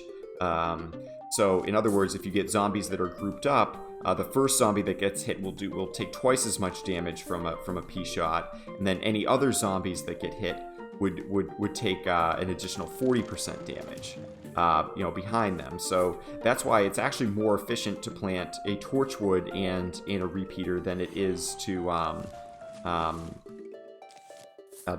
plant just the like 2 repeaters, for example. As a result, though, we do need to forego... that was silly. Luckily, didn't need it, but... so that's why we actually forego the Cherry Bomb on this level, because the Torchwood ends up, on average, saving us more time than taking the Cherry Bomb would. Particularly where the Cherry Bomb's really only useful in the final wave. I mean, again, there's certainly some uses of it before then, but... Oof. Just gonna do this.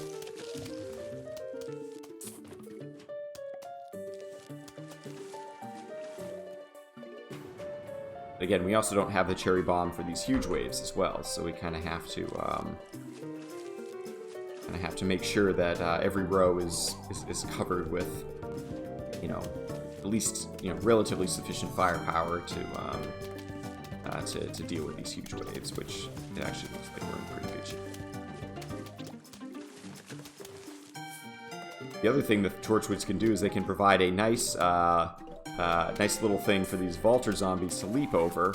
That again helps slow down their speed a little bit when they get close to your plants. And we do plant the Torchwood a little bit far back, primarily because again, it is possible to get Zombonis and Vaulters and Bucketheads and things like that could potentially eat it if we place the Torchwood too far forward. But again, you'll see as our general rule of thumb here, we do plant the Torchwood before. I'm gonna do here. Unfortunately, I have to dig up one of my sunflowers, but I'll be able to get that back right away. And get those Torchwoods out. It's definitely very, very important.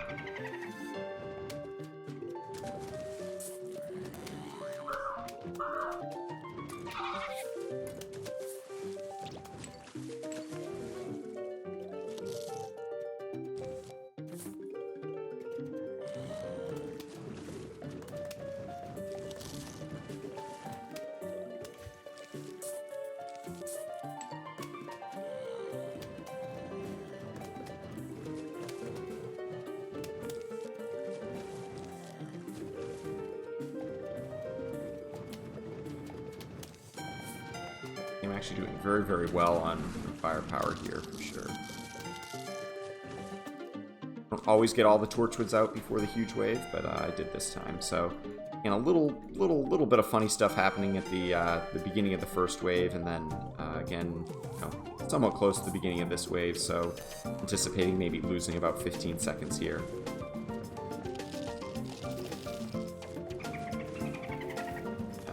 I could use the Tangle Kelp on this Buckethead, but I actually think that I'm going to be able to get rid of the Buckethead normally.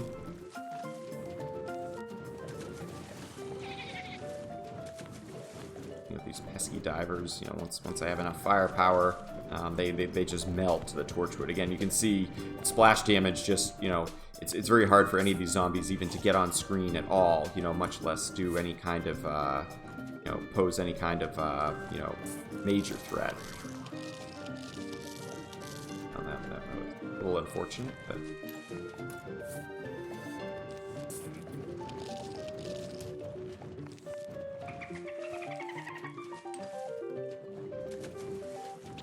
The Tangle Kelp is very, very, very good counter to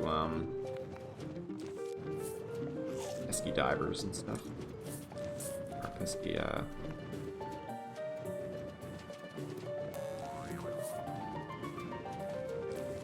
dolphin zombies.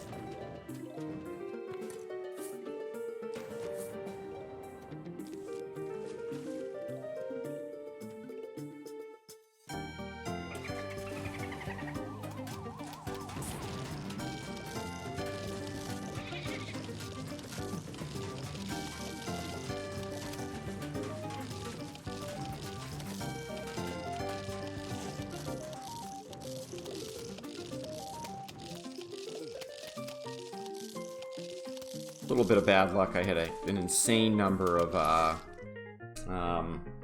bucket heads that were in the pool on the final wave. So, and as predicted, losing about 15 or 20 seconds. So not super great here. But again, I would not say that the RNG has been blessing me so far, and the game's done quick submission. But it should be okay. This is actually an interesting RNG sort of situation here, that we're guaranteed to get 50% if we kill this bucket head first, but not the regular zombie. This is a very strange start, I do say. We normally get three-peaters to help us out with this one, but until the game gives us some three-peaters, we get to play the sit and watch kind of thing.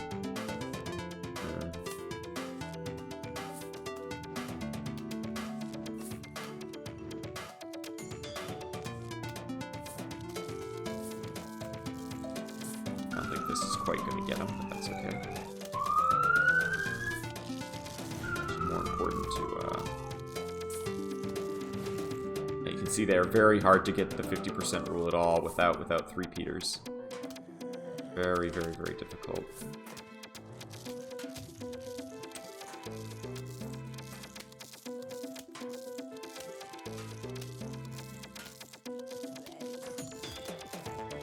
I don't think I've ever had bad luck, this amount of bad luck to start one of these levels. This is actually super bad.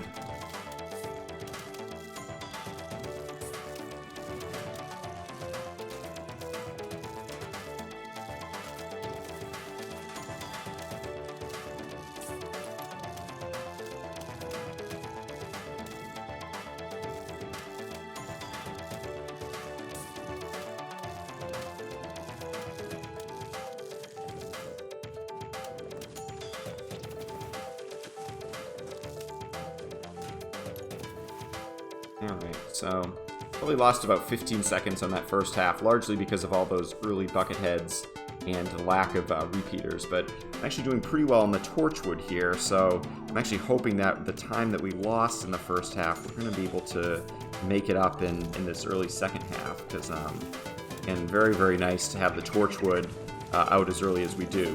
The reason that we're not planting these plants is because there's actually a funny RNG element that takes effect for these auto-scroller levels, that being basically that if you don't plant certain plants, then you're less likely to get those plants in the future.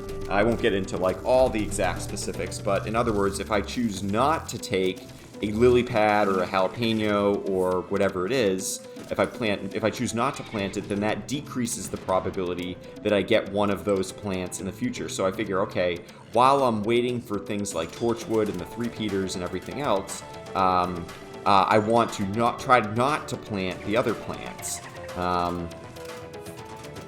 Versus now at this point, I'm actually doing extremely well on Torchwood, so I would hold off on planting any more Torchwoods because I don't want to get Torchwoods in the future.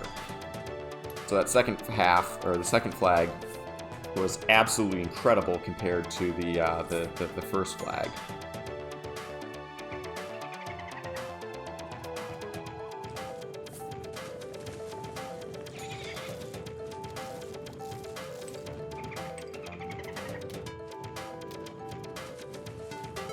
What I want to do here, I do want to save a couple of the instants because, again, we do start getting Zombonis and so forth. So the spikeweed is a great counter to the Zombonis, as are the squash and some of the other instant plants that we're given here.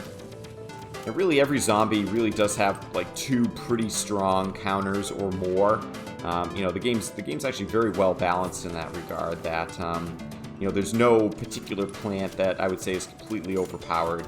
Squash is very powerful, but no plant that's super overpowered, and no zombie that's really overpowered either. Like, they all have their strengths, they all have their weaknesses, and we're able to to deal with that pretty well.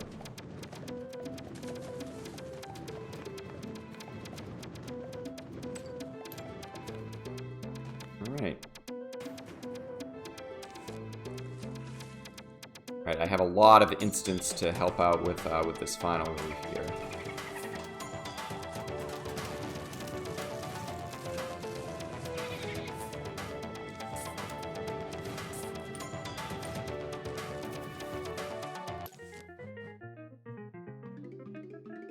So pretty consistent with my PB. You know, really not much to complain about that level after we started getting some three-peaters. And if the three-peaters had come a little bit earlier, I actually, you know, I think it could have really kind of turned into a pretty excellent split. You know, there are ways to get ridiculous gold splits. Again, if you get all Torchwoods and all three-peaters at the beginning, and then like all instant plants towards the end, you can really mow down that level in a hurry. I actually think it might be possible to get a low 4-minute time on that level if you had like task level luck, but you know, obviously that's not going to happen on a normal basis. And so the gold splits that our community has gotten have been have actually been pretty good. But you know, it's pretty rare that happens. All right, so now we move on to the fog levels. The fog levels, as you can see, are much like the pool, a combination of the pool levels and the night levels. Only rather than adding graves, which you know, which we don't have this time around, we were given fog, so it is extremely difficult, with a few exceptions that you can see right there. I actually have to listen for some audio cues here, so if you hear me stop talking, that's what it has to do with. Those audio cues, as you might be able to very slightly hear, are just the fact that when a key connects with a cone head, it makes a different sound than if it reacts with a regular zombie. So by using these audio cues, I actually know which rows to prioritize. You know, the firepower and things like that. So, for example, and some of that, sometimes you can actually see through. You know, you can see through the fog a little bit. It's I don't know if that was maybe done intentionally to sort of help the gamers out a little bit, but you know, but that's about what we're at, where we're at on this level.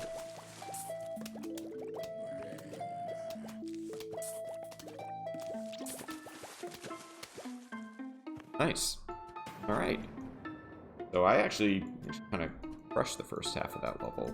I do say so.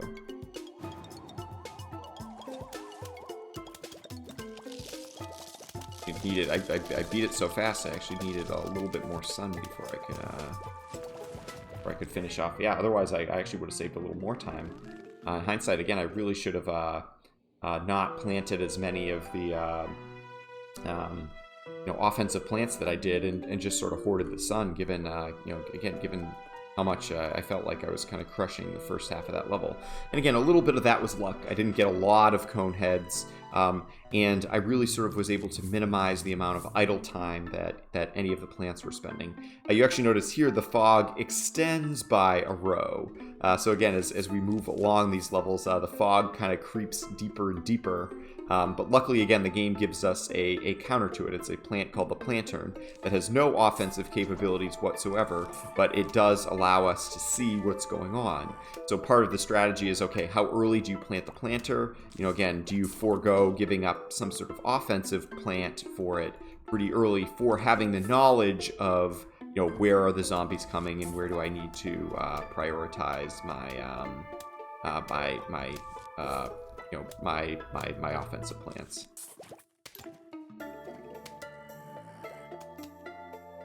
So usually I find around after you've planted 6 or 7 sunflowers, at that point your sun production should be good enough where, again, you can plant, and it's actually kind of a good thing that I did. You can plant the Plantern, you know, while still you know, still being able to keep up with your sun production, things like that.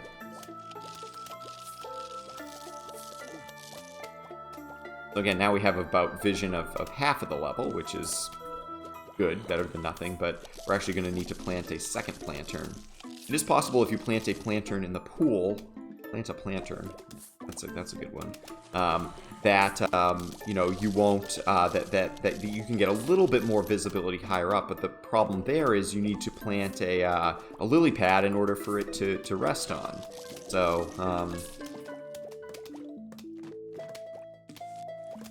gonna do here?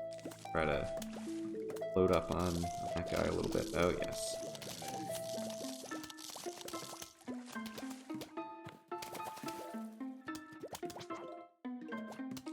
And this is the wave right before the huge wave, so I wanted to get that guy done as soon as possible. In this level, most of our plants are very inexpensive, so we usually go with 12 sun shrooms on most of the night levels. But, and in this case, that's actually not necessary because I don't have really any expensive plants at all, and 10 just seems to be more than sufficient to get us through most of the level without problem. This zombie, called the Jack-in-the-Box zombie, which sometimes is aptly nicknamed the Jerk-in-the-Box zombie, after a random amount of time when it spawns on the screen, it will blow up, and it blows up all of your plants in a 3x3 area from wherever it's standing at that moment. So again, the Jack-in-the-Box zombie can cause some real problems if you're not if you're not ready for it, or if it explodes at an inconvenient time, or too early, or too late. There's certainly a lot that can it can definitely cause problems. Usually in the speedrun, I would say worst case it'll blow up once throughout the course of the run. But again, that said, there's really there's no guarantees for sure. So very important to save the squash for potentially the 9th wave, where sometimes we get a football zombie like that. You guys might actually be in the midst of seeing a gold split here. This was very, very strong. We used all of our plants very well. We had a little bit of a delay on the very 9th wave, but let's see. Oh, goodness gracious. Well, so much for our gold split, I think. Yep. And just a second off a gold split there. That's a real bummer. But yeah. Anyway, moving on to this one. Still an extremely strong level that I feel very, very good about that one. It's possible to get in the low 4 minutes on that level, but again, you really need every flip of the RNG to go your way, and plus not making any mistakes and doing a little bit of a better job on the final wave than I did there. That's the thing, if you plant the Doom a little bit too early, then he'll blow up before all the zombies have appeared on screen, and then you just have to kill the rest of the zombies sort of the old-fashioned way. So not ideal, sort of what we saw there at the very end, but again, luckily it was just 1 or 2 little regular zombies, and I had a pretty good amount of firepower out, so I wasn't super concerned about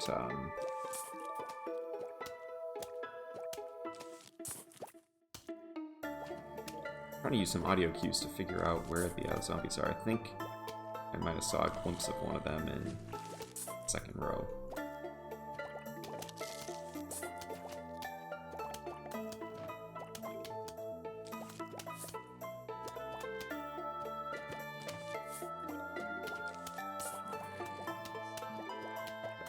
Alright, so we actually sort of reach an interesting conundrum on this level. You'll see the very next wave that spawns is going to be a balloon zombie. And we did not take any counters at all to that balloon zombie. And so the way the balloon zombie works is, again, he has just a little bit more, a couple more hit points than the other zombie that spawns with him. So there's a chance that... and okay, luckily it didn't happen this time. That would have been not great. But there's a chance that the balloon zombie... that you don't satisfy the 50% rule, and therefore you need to wait until the very, very end you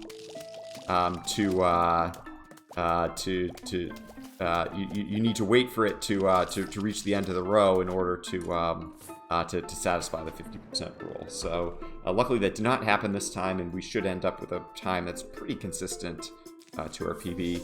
Add a little more light on the subject just so we can kind of see exactly what's going on. For all the zombies to appear on screen and use the Doom. This right here is kind of the magic spot for the Doom. You almost always, oops, was a little bit late on that split, so that was actually a pretty good time. And having some clicking issues here. This was not a matter of not knowing the plants, but again, just slightly off with some of the clicking. Yeah, so again, this level is a pretty interesting one. We start getting the balloon zombies en masse, and so the reason that we take the blover, which again is a plant that conveniently we just get for this level, is because it immediately counters the balloon zombies. It just blows them all right off screen. So it's basically an instant that counters the balloon zombies. However, what it also does is it blows away the fog. So we found that it was a bit unnecessary to have both the plantern and the blower. What it means is that for the early part of the level, before we start actually using the blowers, we actually have to do the first half of the level completely blind. So again, a pretty interesting type of scenario that we play ourselves on this one. But it's still still kind of. You can use the audio cues. You can sort of kind of see through the fog a little bit sometimes. So, again, between all those little tricks. Again, I can see that there's a normal zombie right there. So again, I'm not super worried about any pesky zombies getting through.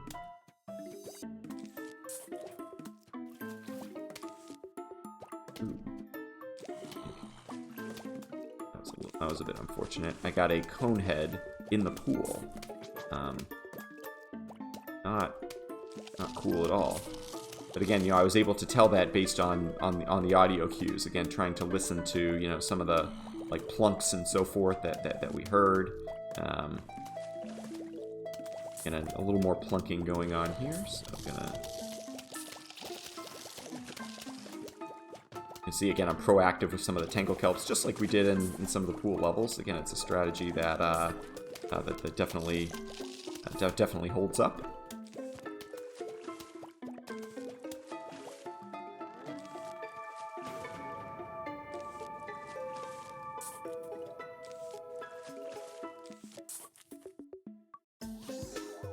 You can actually see that little squeak, the little high-pitched squeal thing means that there is a balloon zombie. So we're gonna want to do this, deal with that balloon zombie. And again, now it's sort of such a relief. You can actually see what the heck's going on here. Oh yes, and our good friend the dolphin zombie is back for this one as well. So if you thought that you saw the end of the dolphin zombie, of course you're sorely mistaken. He likes to make random appearances and really try to mess up our setup for this thing. Now, I've been getting a lot of balloon zombies here. Not best.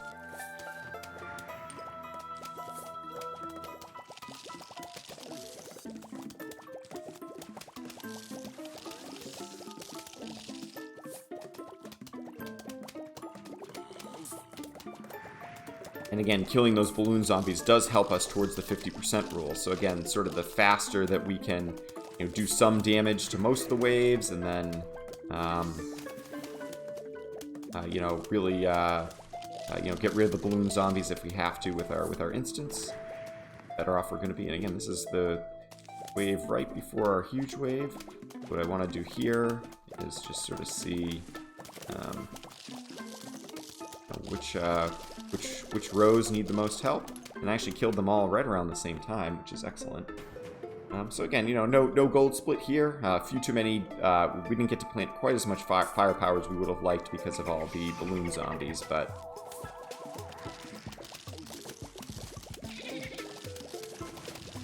Oh goodness, I can't believe that. I very rarely make this mistake. Alright. A little annoying, but that's what we get. We actually buy the rig very quickly here, and this is our first introduction to Vase Breaker, which is the smaller mini-game in 4.5.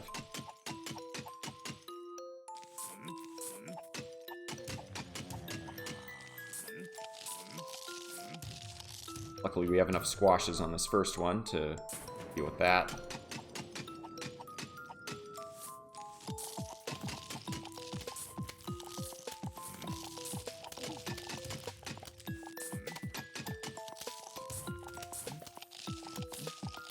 And on this one, you want to kill 2 of the zombies by hand, 1 by rake.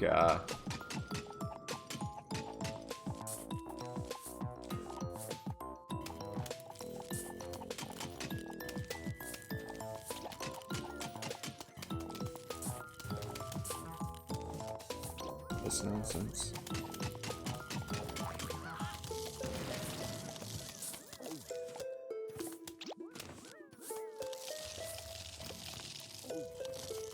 Okay. Saved a little time there. That could have been a lot worse. I've been practicing puzzles by a separate submission, so that's pretty good. But the trick here, as you saw, we actually do need to rebuy the rake because we used the rake on 3 levels, which are really the 3 sub-levels within 4-5. And so very important to remember to buy the rake back at the beginning of 4-6 here.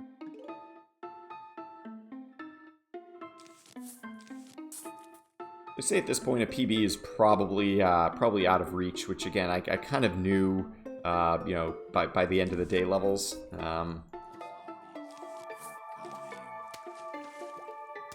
Didn't quite have some of that early RNG. You know, got about a minute behind, mostly based on RNG and the day levels, and then you know, again there's been a couple of mistakes, but my PB is a pretty hard one to catch.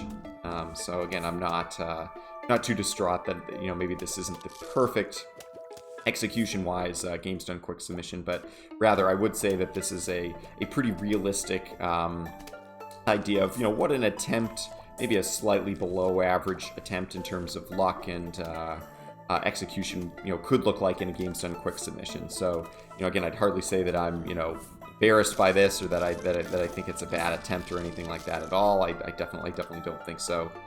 But again, you know, there's certainly certainly plenty of room for improvement, and you know, we oh goodness, that's super annoying. Fast little guy there. So again, the digger zombie we counter by basically saving the space that you can see back here, and saving a squash and being able to give him the old squasharoo just about instant.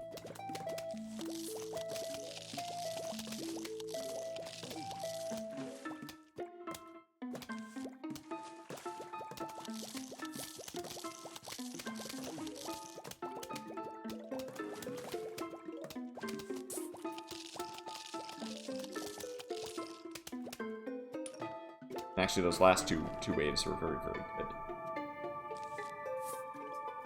And hopefully don't lose tons of time here. I actually might even save a little bit if this final wave goes well. Again, those zombies just would not get on screen. That is very frustrating, but luckily, again, we saved the squash kind of for that exact purpose. So that final wave is actually one of the most difficult final waves in the game, despite having the Doom Shroom. That you need to use the Doom Shroom early enough that you get the digger before he digs all the way back there, and then you really have no great solutions for dealing with him. But also hope that all the regular zombies get on screen. So I actually think I used the Doom at a pretty good time. I maybe could have held off by like a quarter to half a second. But it wasn't quite enough because we ended up having 3 extremely slow zombies end up in the bottom row that again cost us a little bit of time there. So a little bit unfortunate. Certainly could have gone worse. And I saved a little time compared to my PB, but you know, not the great level that I would have hoped for.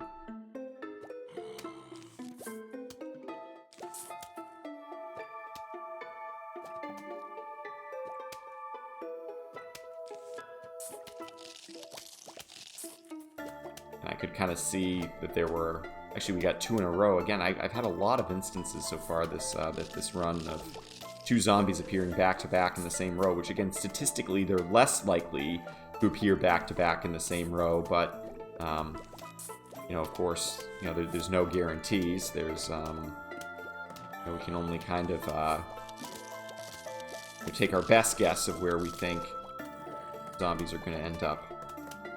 No guarantees. point. Again, we'll use our nicely placed lantern. The reason that we start off with the lantern in the bottom part, or the bottom half of the level, I guess I should say, is you can already kind of see most of the zombies that are at the top. So really, there's only one row that's blind at this point, and it's the second row right here. So.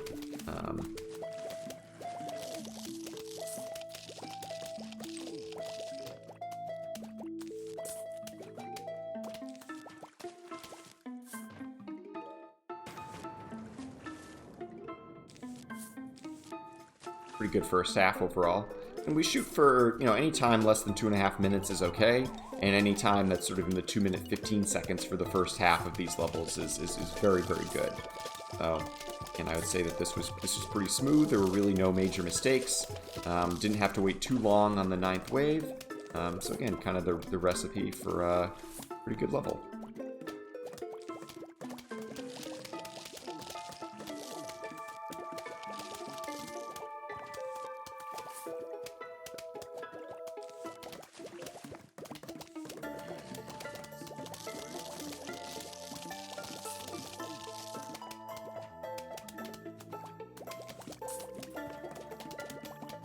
Again, normally we took the squash here because there are instances where you get bucket heads and other nasty things in the second half of this level, but so far we've actually gotten good RNG in that regards. But of course, I'm not even allowed to think that, because the moment that you think that you're getting good RNG, the game has a way of kind of proving you wrong.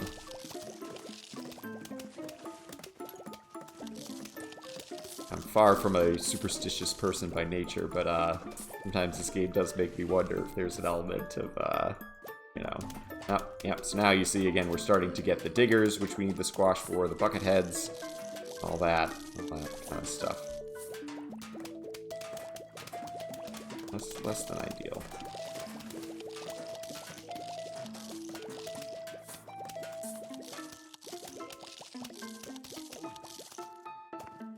Good. Dealt with that pretty well. Again, this shouldn't be a gold split, but I should be pretty close here. Again, gotta be very careful of that digger zombie. And again, I just a little bit off. These diggers make things very difficult, but I was actually only 2 seconds from a gold split. That actually would have been a gold split if again, either that zombie had been a little faster, or if I delayed just a little bit longer, but I also hadn't missed the digger zombie. Again, we get pretty good RNG in that level, so I really don't have a lot to complain about. Saved a little bit of time.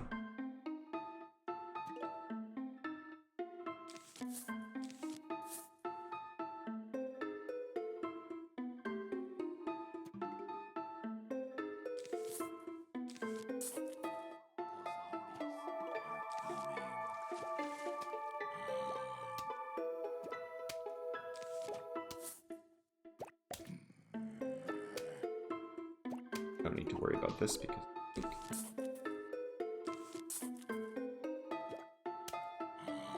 going up, I can actually see he's down there in the bottom row. Given how close we are, I'm actually just gonna not worry about that at all.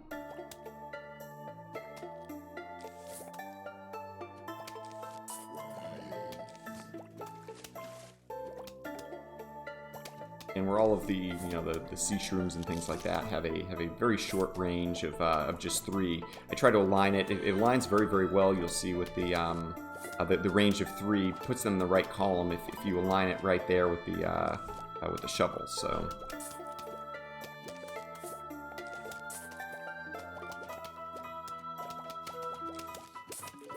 And we have the first instance of our pogo zombie. A pogo zombie normally can be fairly annoying, but we actually be happy with that. That was quite strong.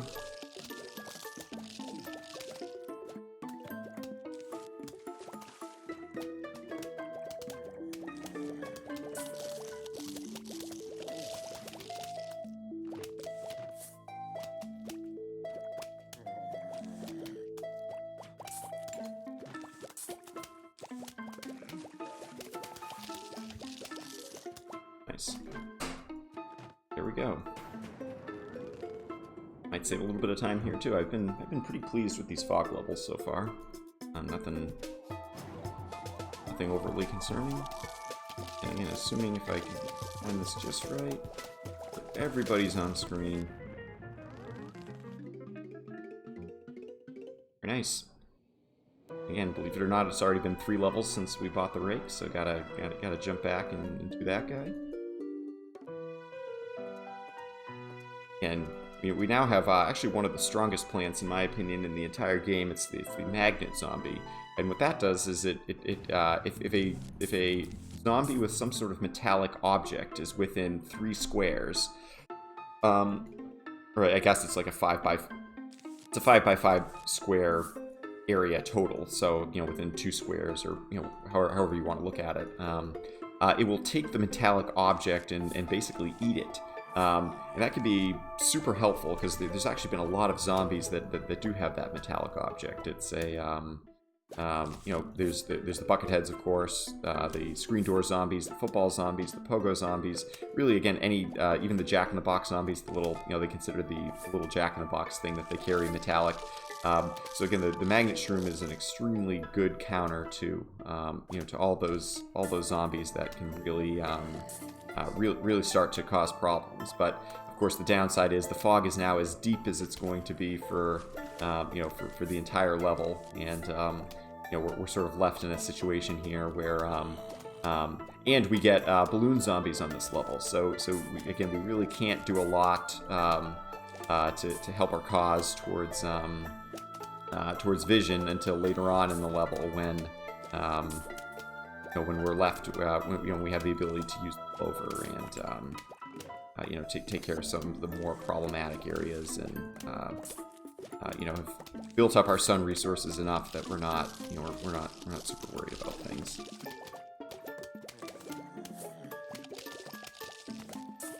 Again, sometimes we go with a little bit more sun here, just where a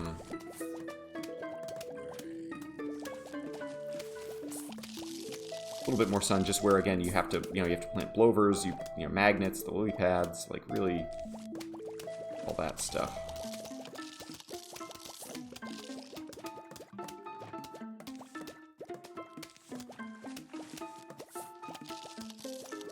Fortunately, we kind of started to get a lot of problems back to back in that second row. That actually probably cost us about 5 seconds in the first half. Again, not due to any real decisions we could have made differently, but just just sort of the way that the tide turned on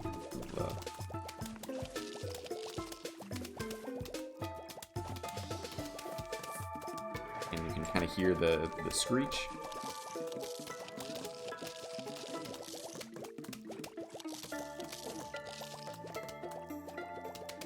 Very, very important to get this magnet out and do some damage.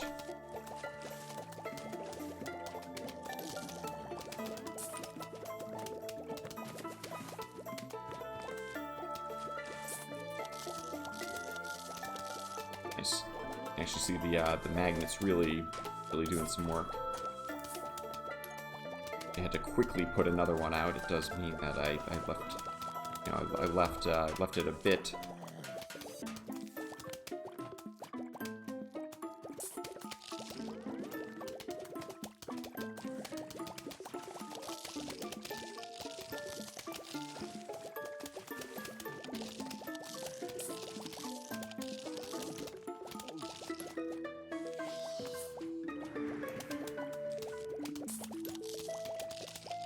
Very, very, very strong level. This is a really good level.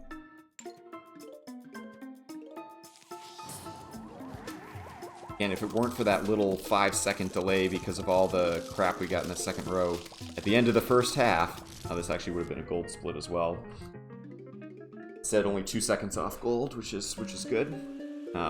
Now on to what you could argue is one of the most difficult of the auto scroller levels in the game. And that's this level. So we sort of have full vision on this level, but not really. as you can see, there's basically the idea is basically there's a thunderstorm, and you sort of have to you have to sort of plant as best you can. In the little bit of times that you get some visibility in the thunderstorm. So we do pray for magnets on this level.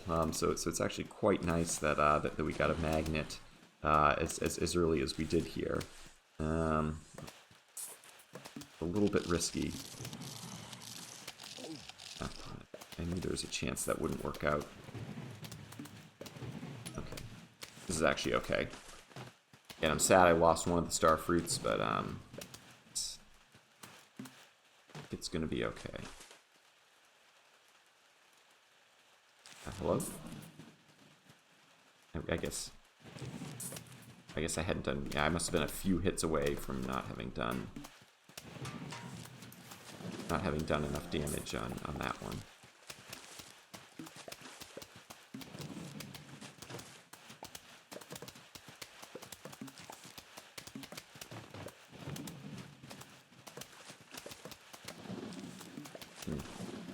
In general, the more magnets we get, the earlier, the better. But you obviously need to balance that with sort of regular firepower and whatnot. And sometimes you will lose plants on this level. It's just inevitable.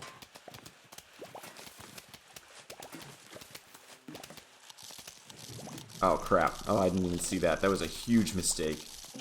That was probably the worst mistake of the entire run. Losing that magnet there. I just didn't see it. I knew I had some firepower there, but I thought that it was in another level, or it was in another row. Very, very, very bad. Ugh. Over the course of this level, not having that extra magnet could end up costing me like 15 seconds or something like that. It's a pretty big deal.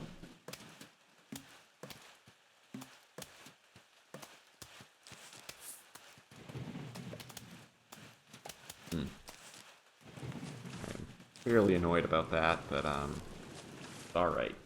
So overall had a decent first half, not great.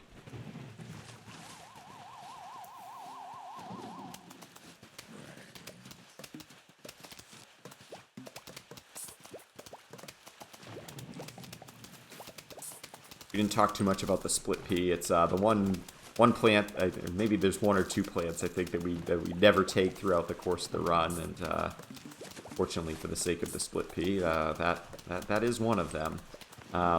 It's just sort of an expensive version of the pea shooter that doesn't have any advantages, sort of based on how we play the level. Again, it has some value for sure in like a casual playthrough, but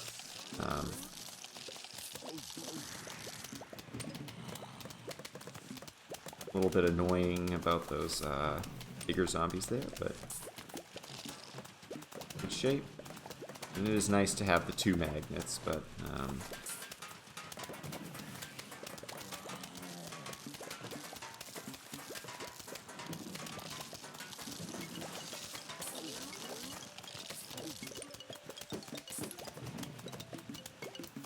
we didn't talk too much about the pumpkins either, but those basically provide a shield around particular plants. And good in this level, but luckily our plants usually don't take enough damage on a regular run to warrant the relatively high cost that the pumpkin has.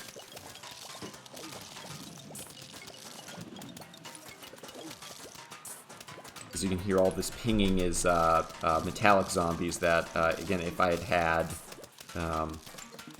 the that last magnet, would have been extremely helpful and helped the speed thing on, but okay, this is actually okay. Overall, above average luck in terms of the plants that I was dealt.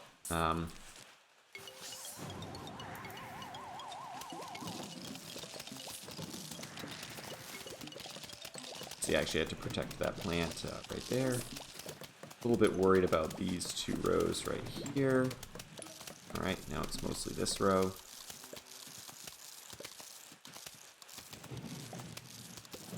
Nice. And again, a low 5 minutes is actually okay. Again, I really think, there's a 15-second difference if I had if I'd been able to save that magnet. I'm very annoyed about that, but and luckily we were given 2 other magnets, so it's not like we were totally barren. But the magnets are the most rare, or either the most rare or tied for the most rare drop of plants that you get on that level. And where the rest of them is all firepower, you really can't use that much of that stalling tactic to try to increase your probability of getting a magnet. So it's kind of a characteristic that we live with.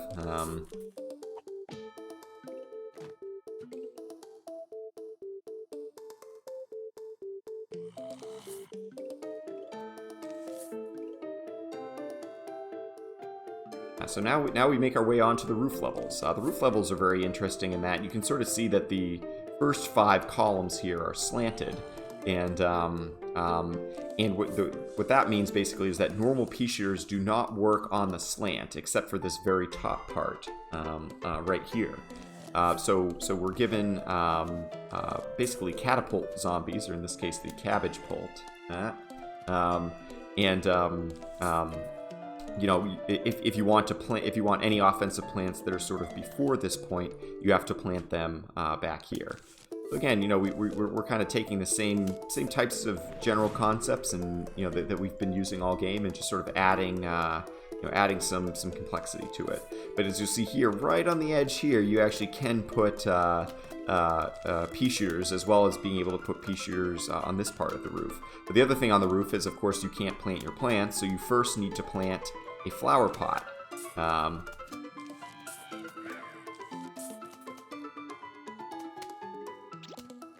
can see there, I really just wanted to sort of stall out the I didn't want them to take my flower pot, so and this should be good.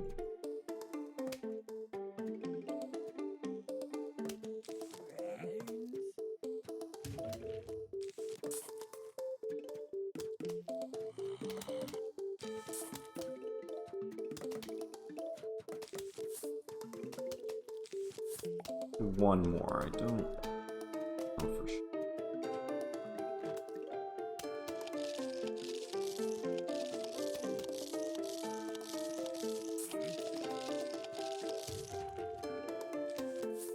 That was very unfortunate. I should have gotten that one. So we actually lose about 2 seconds here because of that.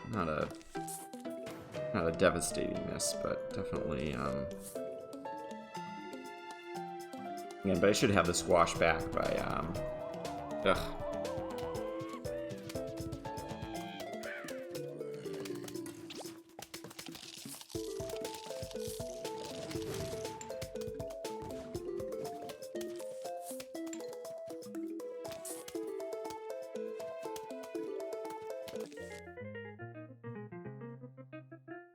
Pretty happy with that final wave. That was a pretty good one. Right. I'm gonna build a little bit of suspense about what we're spending all our money on. I've mentioned a couple of times that money is an important aspect of this run, and getting the right drops and so forth is pretty critical to the success of things overall. So we do have an idea of what we would like to spend our money on, and luckily things just work out very nicely. We'll put them that way, but again, the run is pretty dependent on getting one diamond drop, but we do have decent, at least half decent backup strategies if that hadn't happened. But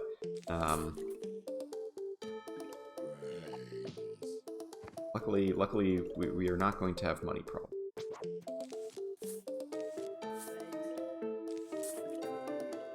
I really don't think this guy's moving too fast. I will be quite surprised if he manages to eat that. Usually the rule of thumb is if you leave 2 full squares when you plant the potato mine, then that'll be enough time for the potato mine to arm before the zombie actually gets to eat it. So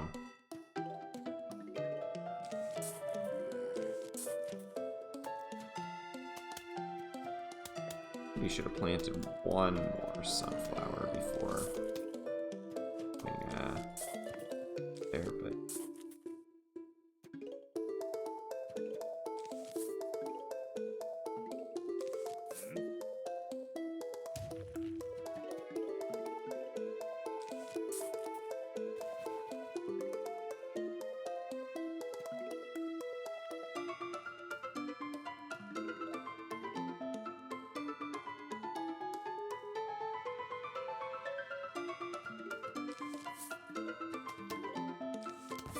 worried about this.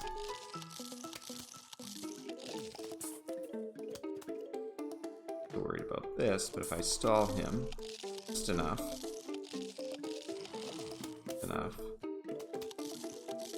it should work out. Yep. Alright, so again, those are sort of, again, we're talking about this as a decision-making speed run. And this is, these are all, good examples of how, little decisions like that can really make a big difference. In this case, I did make the right decision by, sort of balancing, the firepower versus, balancing the firepower versus planting the way that I did. But it was very close. Like, it could have pretty easily have gone one way or the other. So, it all works out, and a lot of it's just kind of experience, like anything, kind of getting a hang for getting a hang for what's going to work, what isn't, how long it's going to take for something to arm, or something, a zombie to make it down the row the way that it did. So so this again was a good first half, not great, but good first half, and I'm doing pretty well from a sun perspective and a firepower perspective.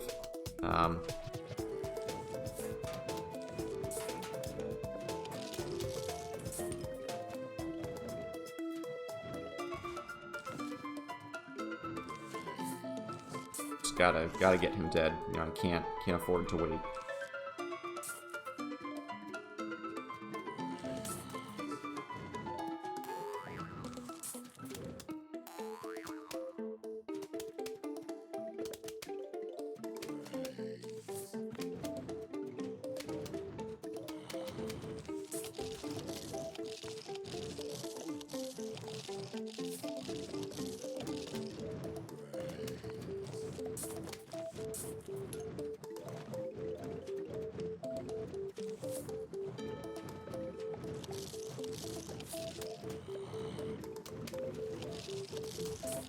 And you can see, a couple little things, being able to, again, do our same proactive potato mine strat that we had before, sort of coupled with the Torchwood, which, as I mentioned, is definitely one of the stronger plants in situations like this where you can actually afford it. And a lot of these strategies and things that we've been talking about almost all run, kind of really coming together.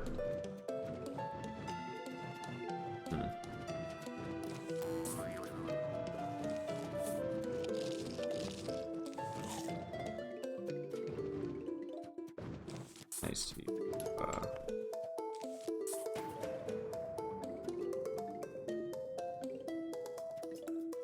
Have just a little bit more sun. If I'd been a little bit quicker on some of the sun, I think I could have helped the time here a little bit. But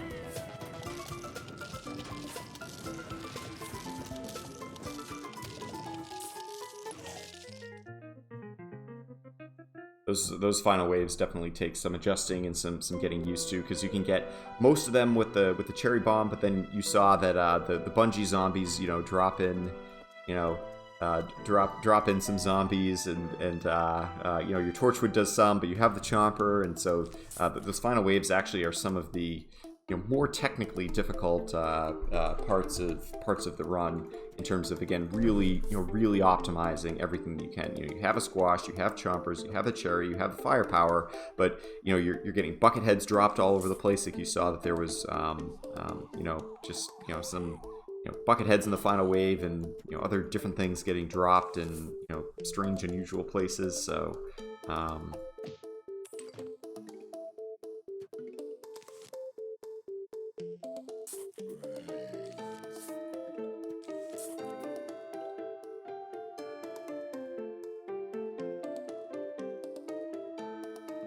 this guy was relatively slow, so I sort of went right up against the limit, knowing that I was going to need a pot there earlier. By the way, all of the plants have faces. I don't know if you can see it, but the flower pot actually does have does have a little face there. So it took me probably a year of playing this game before I realized that. But hey, that's kind of cool. I'd hardly call it like an Easter egg or something like that, but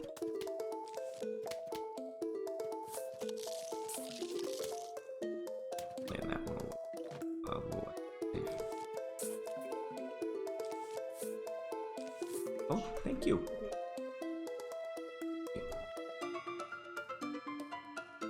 Actually, I'll just do this. It's gonna take a little too long, and I can now just sort of save the sun for a rainy day.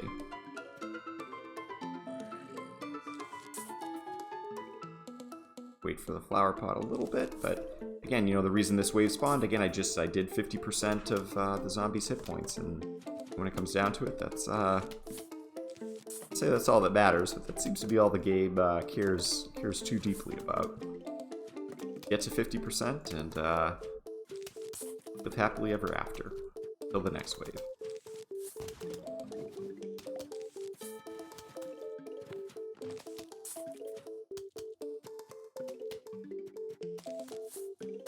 And I can focus a little bit more on getting my economy up. Gonna get it, saving up some sun, preparing for the next wave.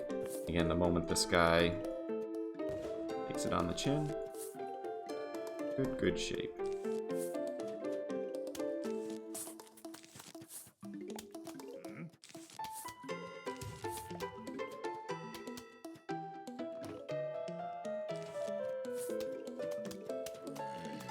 I have a plan here.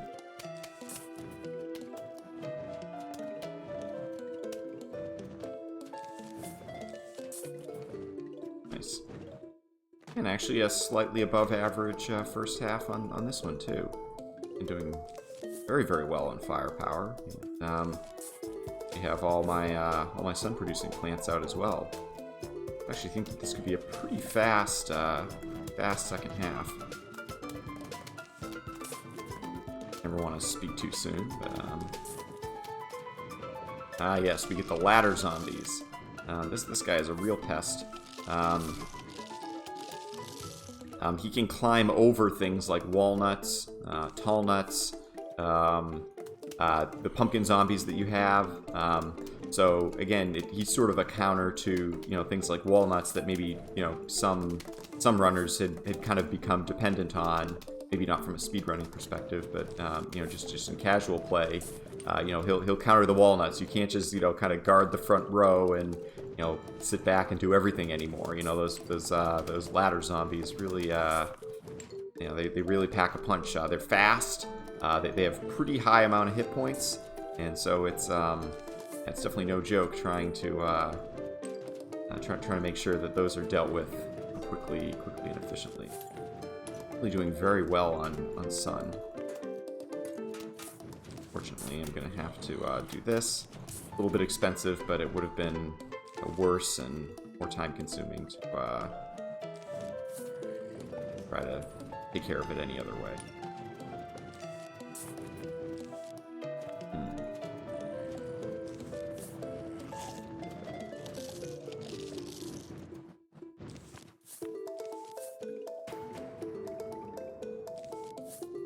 I get one more. You know, again, have good balance. You don't always get nice symmetry, so those of you that you know, sort of like the beautiful symmetry, I'd say enjoy the moment here, because this is not always what we get, but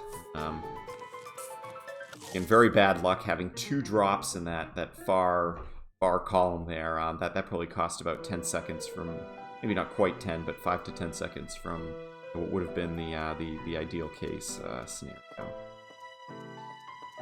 Right. So here we get a very interesting plant called the coffee bean. And what the coffee bean does is it, normally, again, you can't use the night plants during the day. However, if you wake it up with a coffee bean, which is kind of expensive at 75 sun, but it's not too bad, you can take any of the night plants and use it during the day. So as you might imagine, what we like to do, one of the night plants that we like to wake up is the magnet shroom. That being a great solution to these magnetic zombies, metallic zombies that we have during the day. And this level has a lot of them. It has football zombies. It has ladder zombies. It has bucket heads, I think.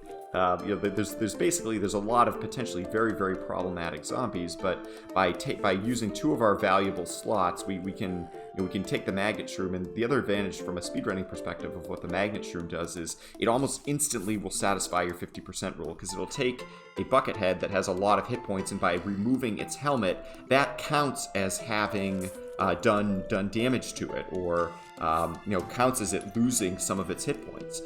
So again, the magnet shrooms almost instantly, the moment that a metallic zombie appears on screen, will help you satisfy your 50% rule. So the magnet is very, very, very strong, and no question about it.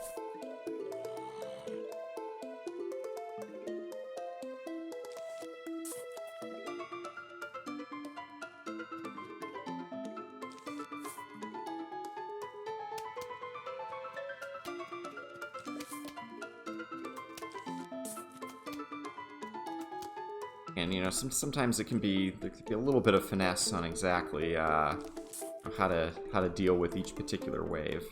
Again, like in this case, I actually think I'm gonna stall this out in favor of just doing a little bit more sun and just squashing it hopefully when it right just about reaches the fifth this fifth column. I think it just would have been too expensive and too slow to try to deal with it the other way. So again, it's a sacrifice, but now, I feel like I'm in much better position to be able to deal with most of the future rows. Yeah, you can see right here, for example, we already have enough firepower for, instantly putting a repeater and perhaps getting even another one out. And then hopefully by the time the next to final wave rolls around, we'll better shape. Nice. This is actually excellent. So again, it was a decision that I had to make. Do I try to do something crazy against that cone head, or do we sort of just play it out as normal? Wow. Okay, so what I'm actually going to do here, again, another decisions to make. Very, very rare that you get two zombies like that in the same row, but here we did. So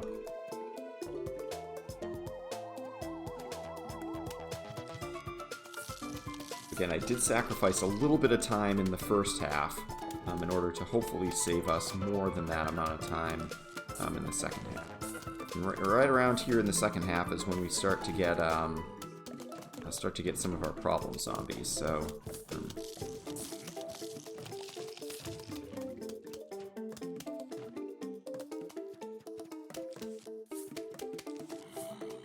I wish I could have had a few more Torchwoods out at this point in the level, but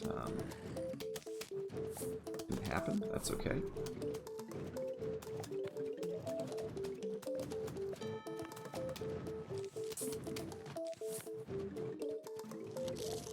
Yeah, again, you can see the ladder zombie there just instantly, getting countered by the magnet and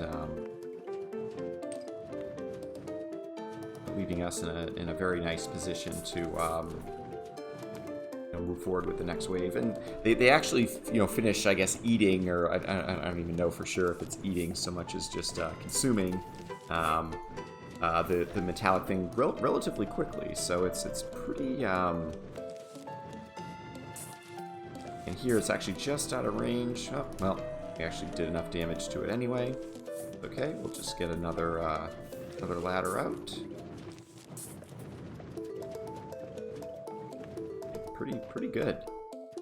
Yeah, so now at this point, again, it'll just be sort of finishing our couple of repeaters here.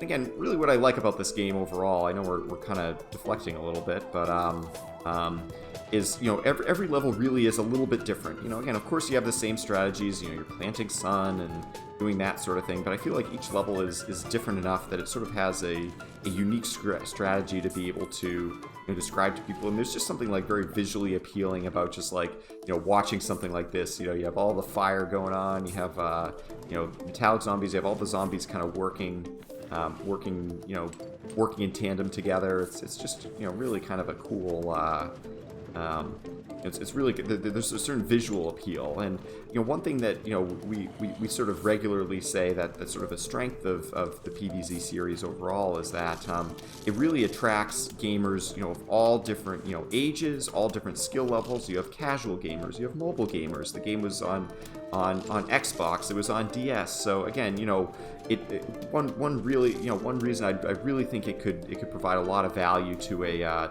games done quick is just that there's really a universal appeal. Millions and millions of copies of this game have been sold worldwide, and again, unlike things where you might be like, oh, okay, I like a shooter versus I don't, or I like platformers versus I don't, or I played this type of series versus I haven't. I think PvZ it's simple enough to understand, but there's enough complexities that trying to master the game is it has appeals, again, whether the gamer's young or old, a skilled gamer versus not, someone who's played PvZ versus hasn't, you can really understand what's going on. There's an appeal to it. The colors are fun. The game doesn't take itself too seriously. Like, everybody likes the concept of killing zombies, and probably has a basic understanding of tower defense and things like that. So again, I really think that this would be just such a unique, different game that we could bring to a games done quick that's really never been done before. Again, I just think that there would be I think it would generate a lot of hype. So for example, relatively recently we recently had a race on the Speed Gaming channel, and it increased their average viewership by 4 or 5 times, just because people were so fascinated by the idea of, like, you can speedrun Plants vs. Zombies? Wait, oh, what you do, you can actually, like, kill them, if you kill them faster, it does all this, and there's all this strategy going on. Some people might look at it and be like, oh, this is an easy game, like, I could do this, but there's a lot going on. Like, again, like, I kind of, like, it's definitely not the kind of game that would be for everybody, but it's just very, it's very unique. It's very different, and I really think kind of attracts a universal type of gamer. And despite being a relatively long run, there's enough sort of differences in strategy and different types of levels and the mini games that I think there's enough sort of diversity in exactly what's going on to to keep viewers' interest for the 4 hours. Again, obviously, am I a little bit biased or a little bit sure, but again, I think I really think there's a lot to be said for again, a game like this that that's just so provides such a different kind of perspective to to a gaming tournament that, oddly enough, actually, I sort of lost it as I was yakking away. I forgot that we were actually on our 9th wave. So, so here we go. This is a very good first half. This level can be one of the more trolly levels in the entire run for sure. Here, I don't want to lose this flower pot. So there were actually a lot of kind of interesting strategic decisions that went on just there, but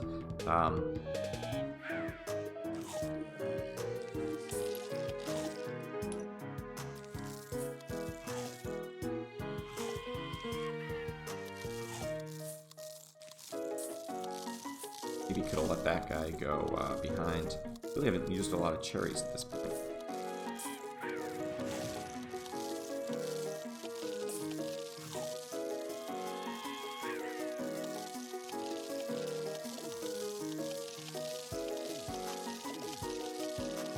Kind of low on flower pots at this point.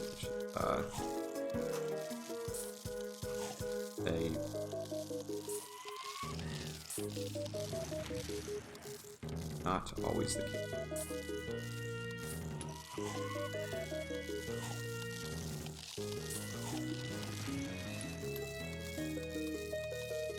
And half this level is definitely going pretty well.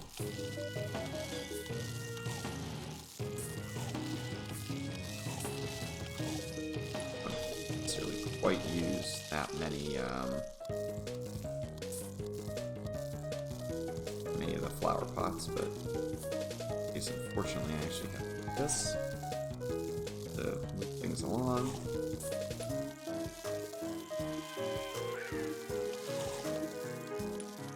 Interestingly, I think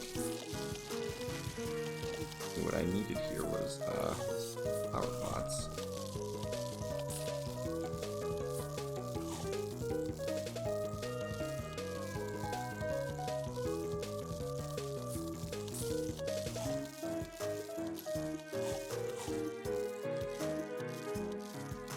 Fortunately, again, with a few more flower pots, I actually would have been able to get an excellent time here. Fortunately, I had to kind of play it safe, you know, stall some of these waves out a little bit. Yeah, again, just not getting the flower pots, all the things. So again, that's why this level can be a little bit trolly. Is just you know, there's you kind of need a lot of plants and a lot of different situations, and if you don't get the perfect blend of them, that was actually an incredible final wave too. I was actually worried about losing a lot more time, but you know, if you don't get the right plants and the right situations, it can really lead to quite the problem. So really, the whole reason that we were talking about money and, you know, having money problems earlier on was for this plant right here, plant that got no love, at least from me, in casual play, called the Gloom Shroom. What the Gloom Shroom is it's a premium plant, but you can buy it just using the in-game, you know, currency and stuff that you get, and it's an upgrade to the Fume Shroom. So the Fume Shroom, as you know, as you might remember, you know, shoots kind of a line of, you know, just bubbles or fumes, I guess, going forward, and does damage to the plant. What the Gloom Shroom does is it takes those fumes and shoots them in a 3x3 square area. And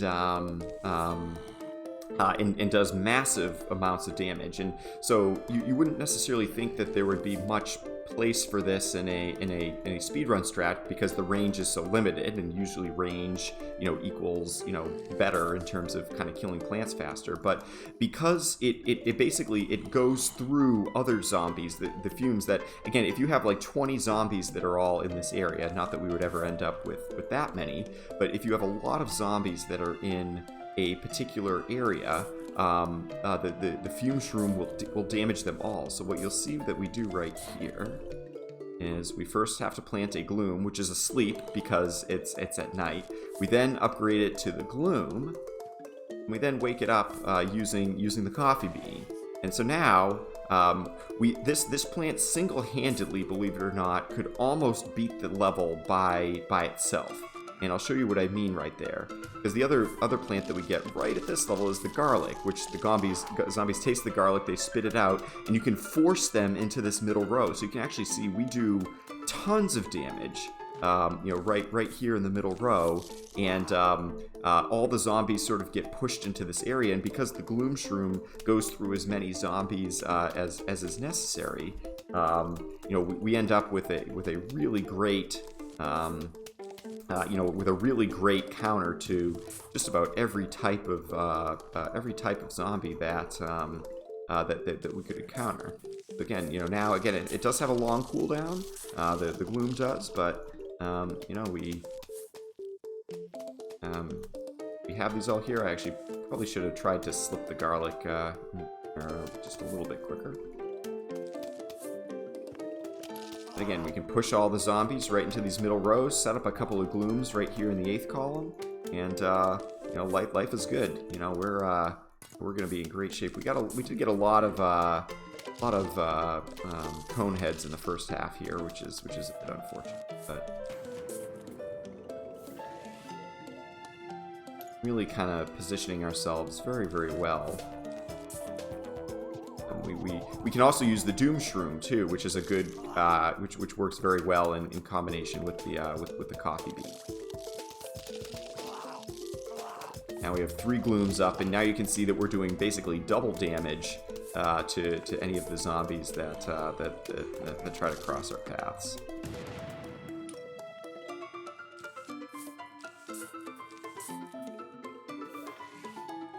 Eventually we're going to put glooms on the edges here, but it's really these middle ones right here that just absolutely wreck them. So again, this actually ends up doing more damage per second than even our Torchwood and repeater combo, and it ends up, you know, not being like much more expensive either. It's a very good, it's relatively cost efficient, and again, being able to group them together like this using the garlic is you know, just sort of a really fantastic way to you know, to just dish out the damage super quickly.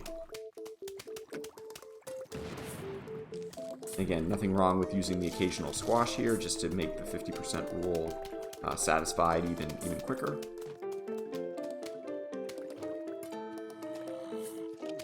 At this point, I really don't need that flower pot there.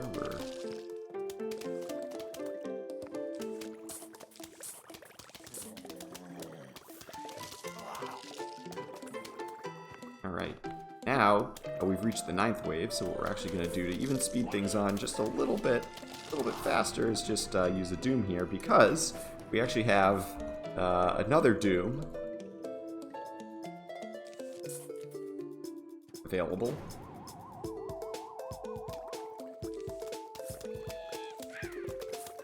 And luckily, the radius of our doom is just perfect enough to catch all the zombies there. So again, if we'd had better luck with some of those cone heads in the first half, I think we really did a pretty good job with this level. But it you know, in theory, could have been even faster. So yeah, now that we really have almost all the plants that we could possibly want, you know, this is sort of the strategy that works for the rest of the game. Of which there are actually only 4 levels left. Believe it or not, we are 3 hours and 10 minutes into this demonstration, and only 4 levels left, each of which are about, I want to say maybe 5 to 7 minutes or something like that. And one of which is the final boss, which is sort of a strategic, a very new kind of strategic level in and of itself.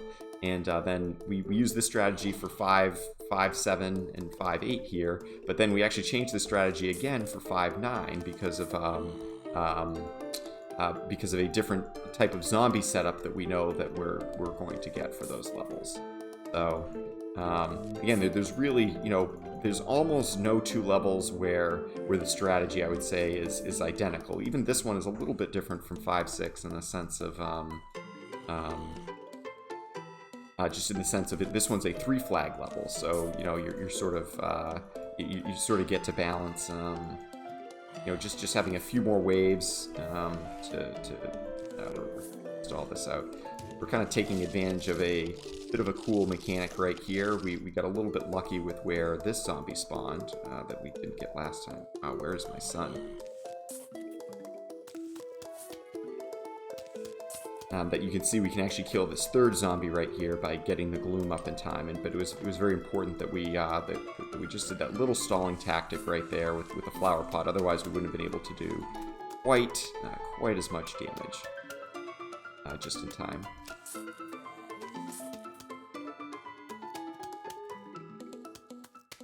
And nothing wrong. We put down the garlic here.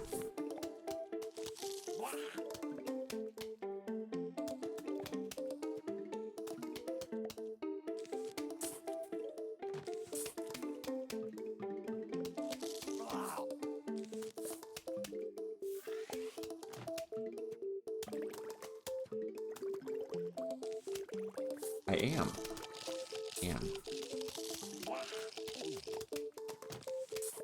And obviously it's pretty important, just as the gloom shrooms are getting off cooldown, that we that we make good use of them. I'm actually gonna throw a garlic there just to help keep that one a little bit safer. Nothing wrong with throwing at this point just a couple casual fumes, just you know, while we're waiting for some of the cooldowns to take effect. As you can see, it's best to have the fumes in this row and this row, because that's where this row too, because again, that's where all of the garlic is going to be pushing the zombies.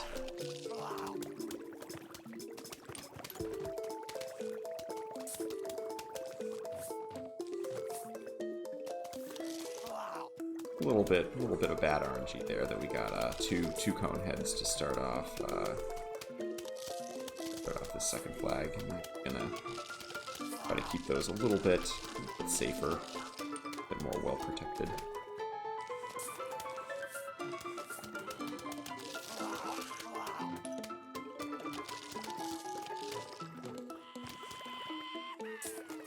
The other thing we have to be aware of are these bungee zombies. If they grab your gloom shrooms, you can actually kind of end up in quite a bit of trouble.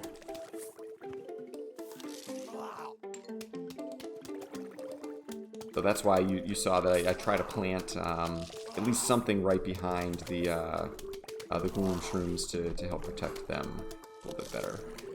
That one's been taking a lot of damage. I want to carefully. And these ladder zombies can be a bit of a pest too, so again, sometimes important to try to give them a little bit of a stall.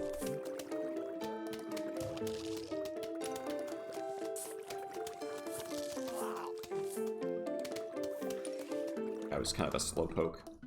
Slowed us down there at the end.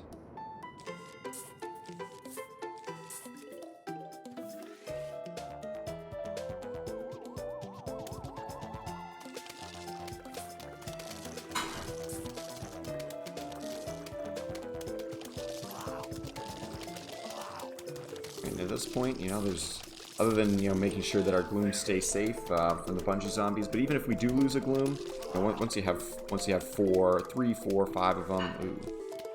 You can see here, I'm actually glad I got to demonstrate the strategy there. That again, that's very, very important. Very important to always make sure that you have some kind of protection to help back those up, and trying to save the squashes as best you can to kill them, because otherwise you don't do quite enough damage to them in time to before they start stealing your plants. Oh, this is ultra annoying. I actually don't mind losing the sunflowers too much at this point. Really not a big deal. The reason that we put these glooms as far back as we do is because there's a chance that at the very end the bungee zombies drop zombies into this row, and it's important to stall them out just to make sure that they're within our range of the doom.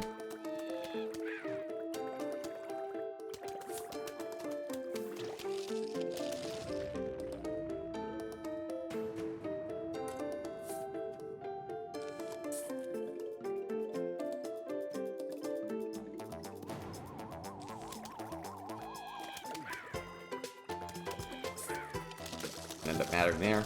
Also, yeah, again, if a zombie gets dropped on your doom shroom, you really want to use it just as those zombies are starting to drop down. Very, very important. And we'll buy our last rake of the game, which will last us through the very final level, and you'll actually see, you get a little bit of a preview there, but 5.8 sort of has a unique strategy in that it's the first level that we get the Gargantuar.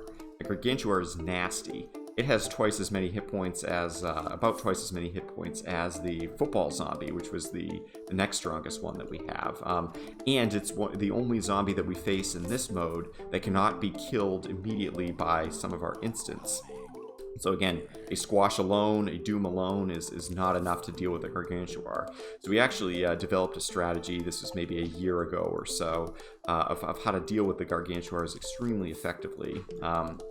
By basically using a combination of the Doom Shroom and the Squash simultaneously, that basically those two instants together do enough damage to kill the Gargantuar. So again, the Gargantuar can be a real problem. He also has a little imp zombie that he throws once he takes half damage. But the other advantage of the strategy that we have is that we kill him so quickly that basically the imp dies immediately as well. So. Again, a very, I think things get very, very tight and a little tense even, as all the, as you're trying to align everything all together, but I want to make sure that he stays on the screen, and I'm going to need this flower pot anyway. It's good. And our gloom shrooms do Really good work here.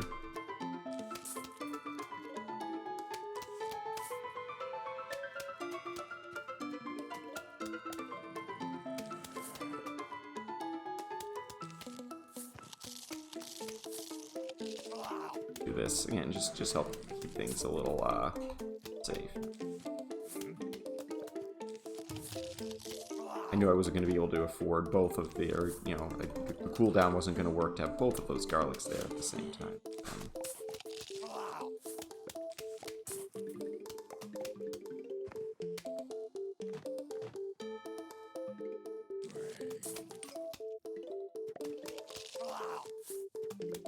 At this point, even though he's not active yet, still kind of get it on cooldown. You know, keep things moving.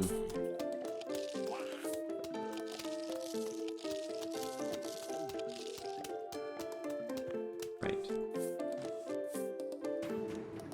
This positioning may look odd, but the Gargantuar can only appear in the second, third, fourth, or fifth rows. So I actually know for a fact that those glooms are going to.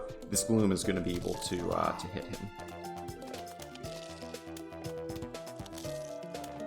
Alright, again, right when our 50% rule comes, we're going to get our first Gargantuar.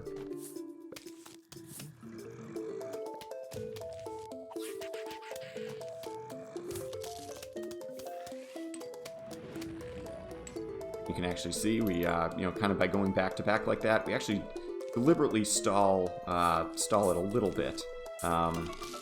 So that you can actually clip with the Doom, you actually get it right into the next wave as well. But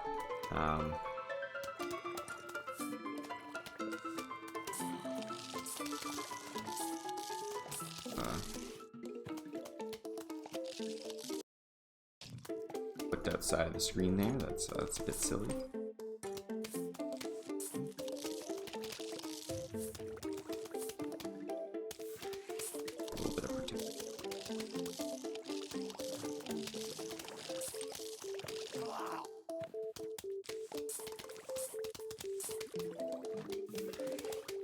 I feel like I've been playing catch up a little bit. This level, it's not that bad, but I didn't quite get that garlic back down as soon as I would have liked.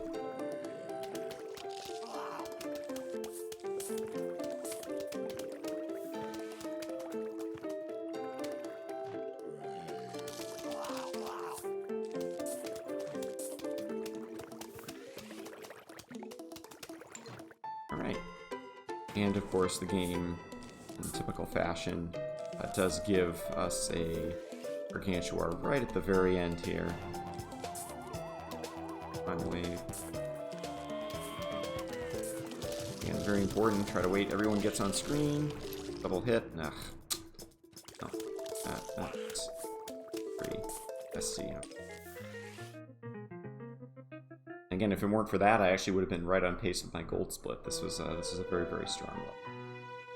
All right, we're now on our last what you call normal level.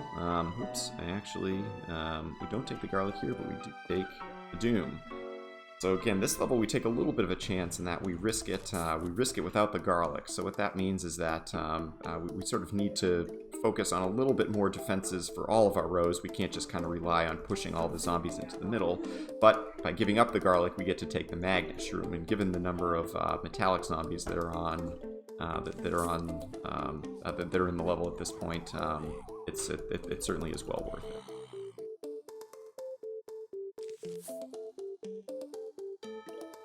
Now, probably in the last 10 or so minutes of the run, give or take. So, again, I definitely thank all of you for your time and consideration for taking this on. Again, it's a very, very unique speed run. Something that, again, I think just kind of adds a different perspective to gaming, or maybe attracts a new and different kind of viewer. And it's actually been very interesting. It's actually kind of the perfect timing for, I think, a Plants vs. Zombies at a Games Done Quick, in that this year is the 10-year anniversary of Plants vs. Zombies. It doesn't seem like 2009 that we got the game, but it actually has been that long.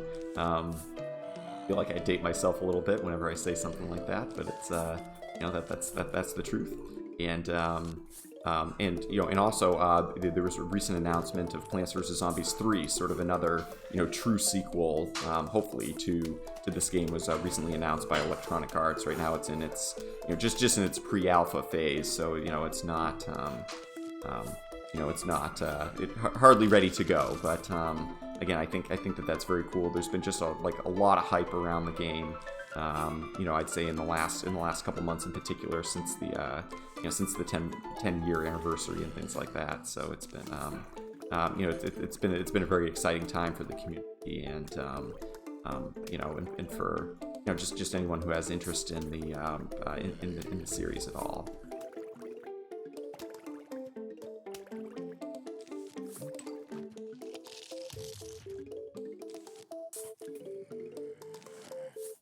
And as you can see here, we end up putting the glooms in the second and the fourth rows, given that we don't have the garlic to be able to push them to the middle.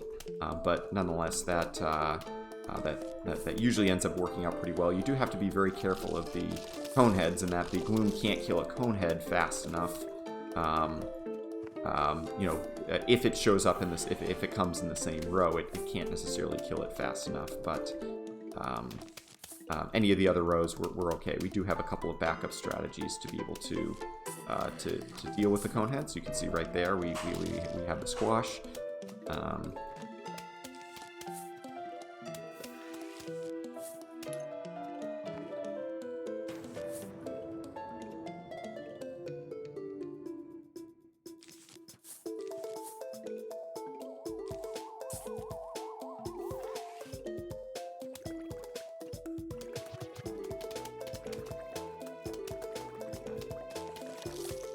Our third gloom out. Again, these kind of provide nice.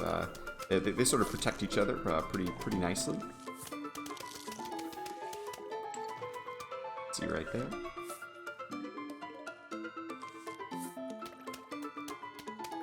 Again, once you get two glooms being able to attack, they will almost always kill the cone heads in time. This cone head, given that we had one in the top and one in the bottom, I wanted a little bit of extra protection here. See, we actually have a couple of backup Doom Shrooms. There's a chance that the game gives us extra Gargantuars on this level, which is kind of the ultimate troll, but and just got to be prepared for it.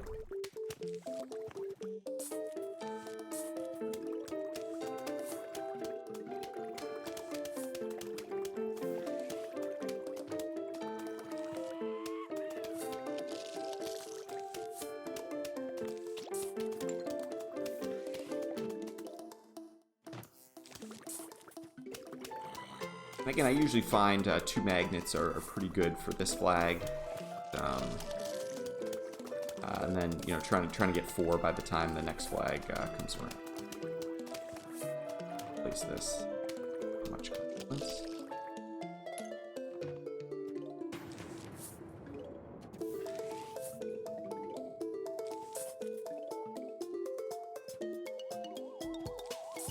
And these Jack-in-the-Box zombies can end up being a real problem. But again, the magnet just offers this, really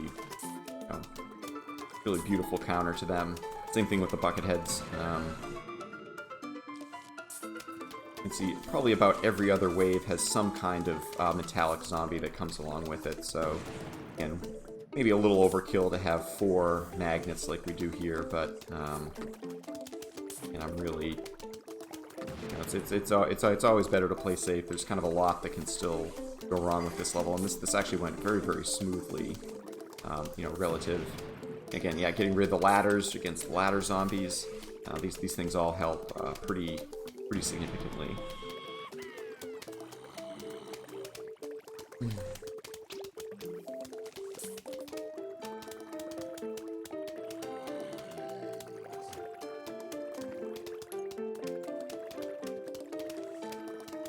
I think one more wave. We're on our 9th wave. Yep. Ooh, and we did get the early Gargantuar. Okay.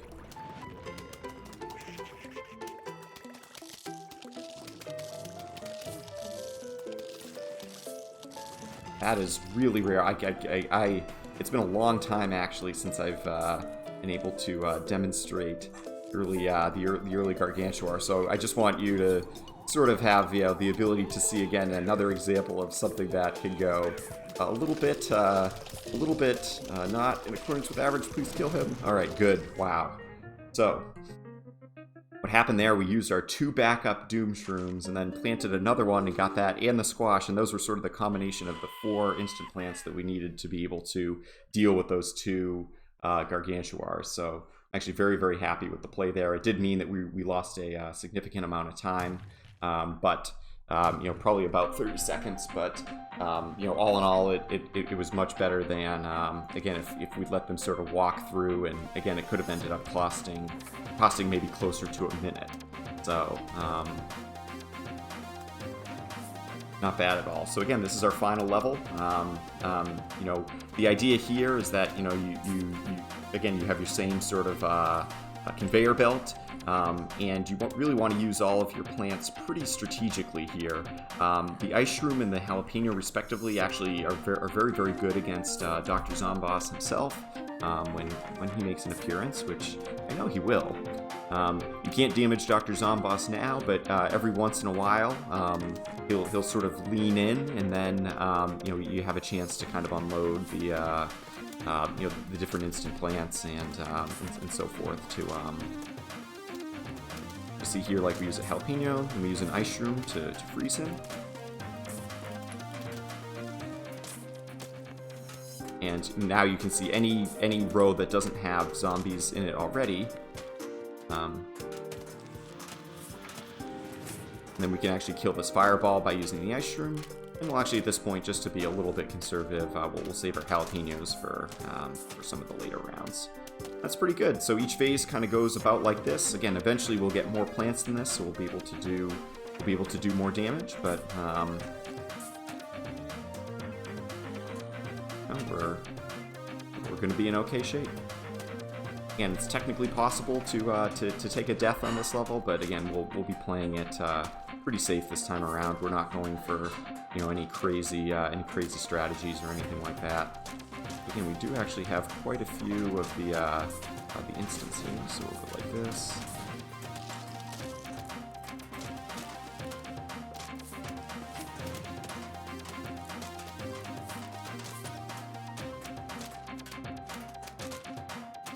Want to save, yep, because if he shoots ice, he'll do again about half the time.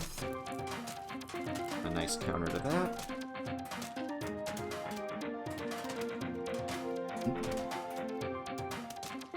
And we actually try to keep him just below 50% hit points because he starts getting very mean when you do 50% when he's at 50% or less. Well, already he's starting to throw Gargantuars, so I think I'm still a little less than 50%, but he starts throwing. He throws the bus that normally would later on takes you between the levels. So this is actually pretty.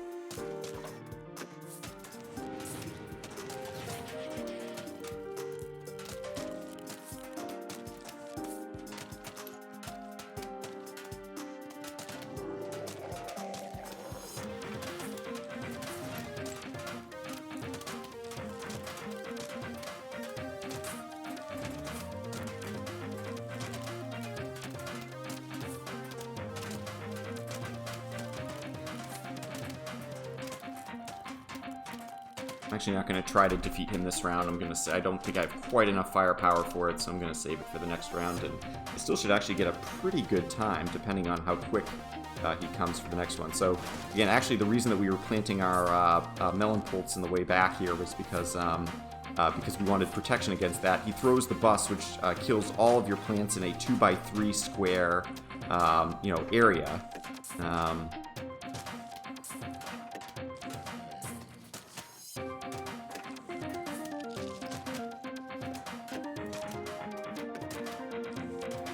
Again, normally you can kind of protect yourself against that, but unfortunately he threw it in a corner that had a lot of very valuable firepower, so that was actually some fairly bad RNG on this part of the level. And again, The run should be over in less than a minute. Again, I really thank you for your for your consideration of Plants vs. Zombies. As I mentioned in one of my other submissions, on a more personal note, that this charity and things like that are particularly meaningful for me this year. I did have 2 friends recently who were diagnosed with and thankfully are in remission from cancer. Both of them just in their 30s, or one case in their early 40s.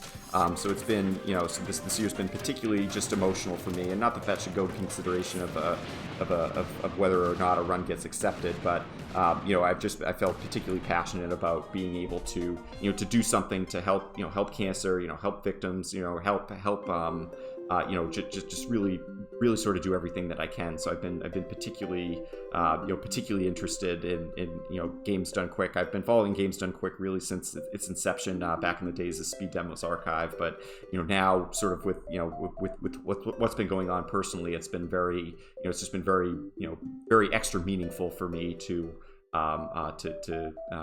be able to contribute to fighting cancer in whatever way I can. So again, I really do thank you for your consideration. Happy to answer any questions. You can find me Warmack Gaming on Twitch, or I'm sure you have all my information from the submission itself. So again, I thank you so much for your consideration. Hope you'll consider accepting this run to a Games Done Quick. Again, we have a great community that represents, I think, about 20 different countries.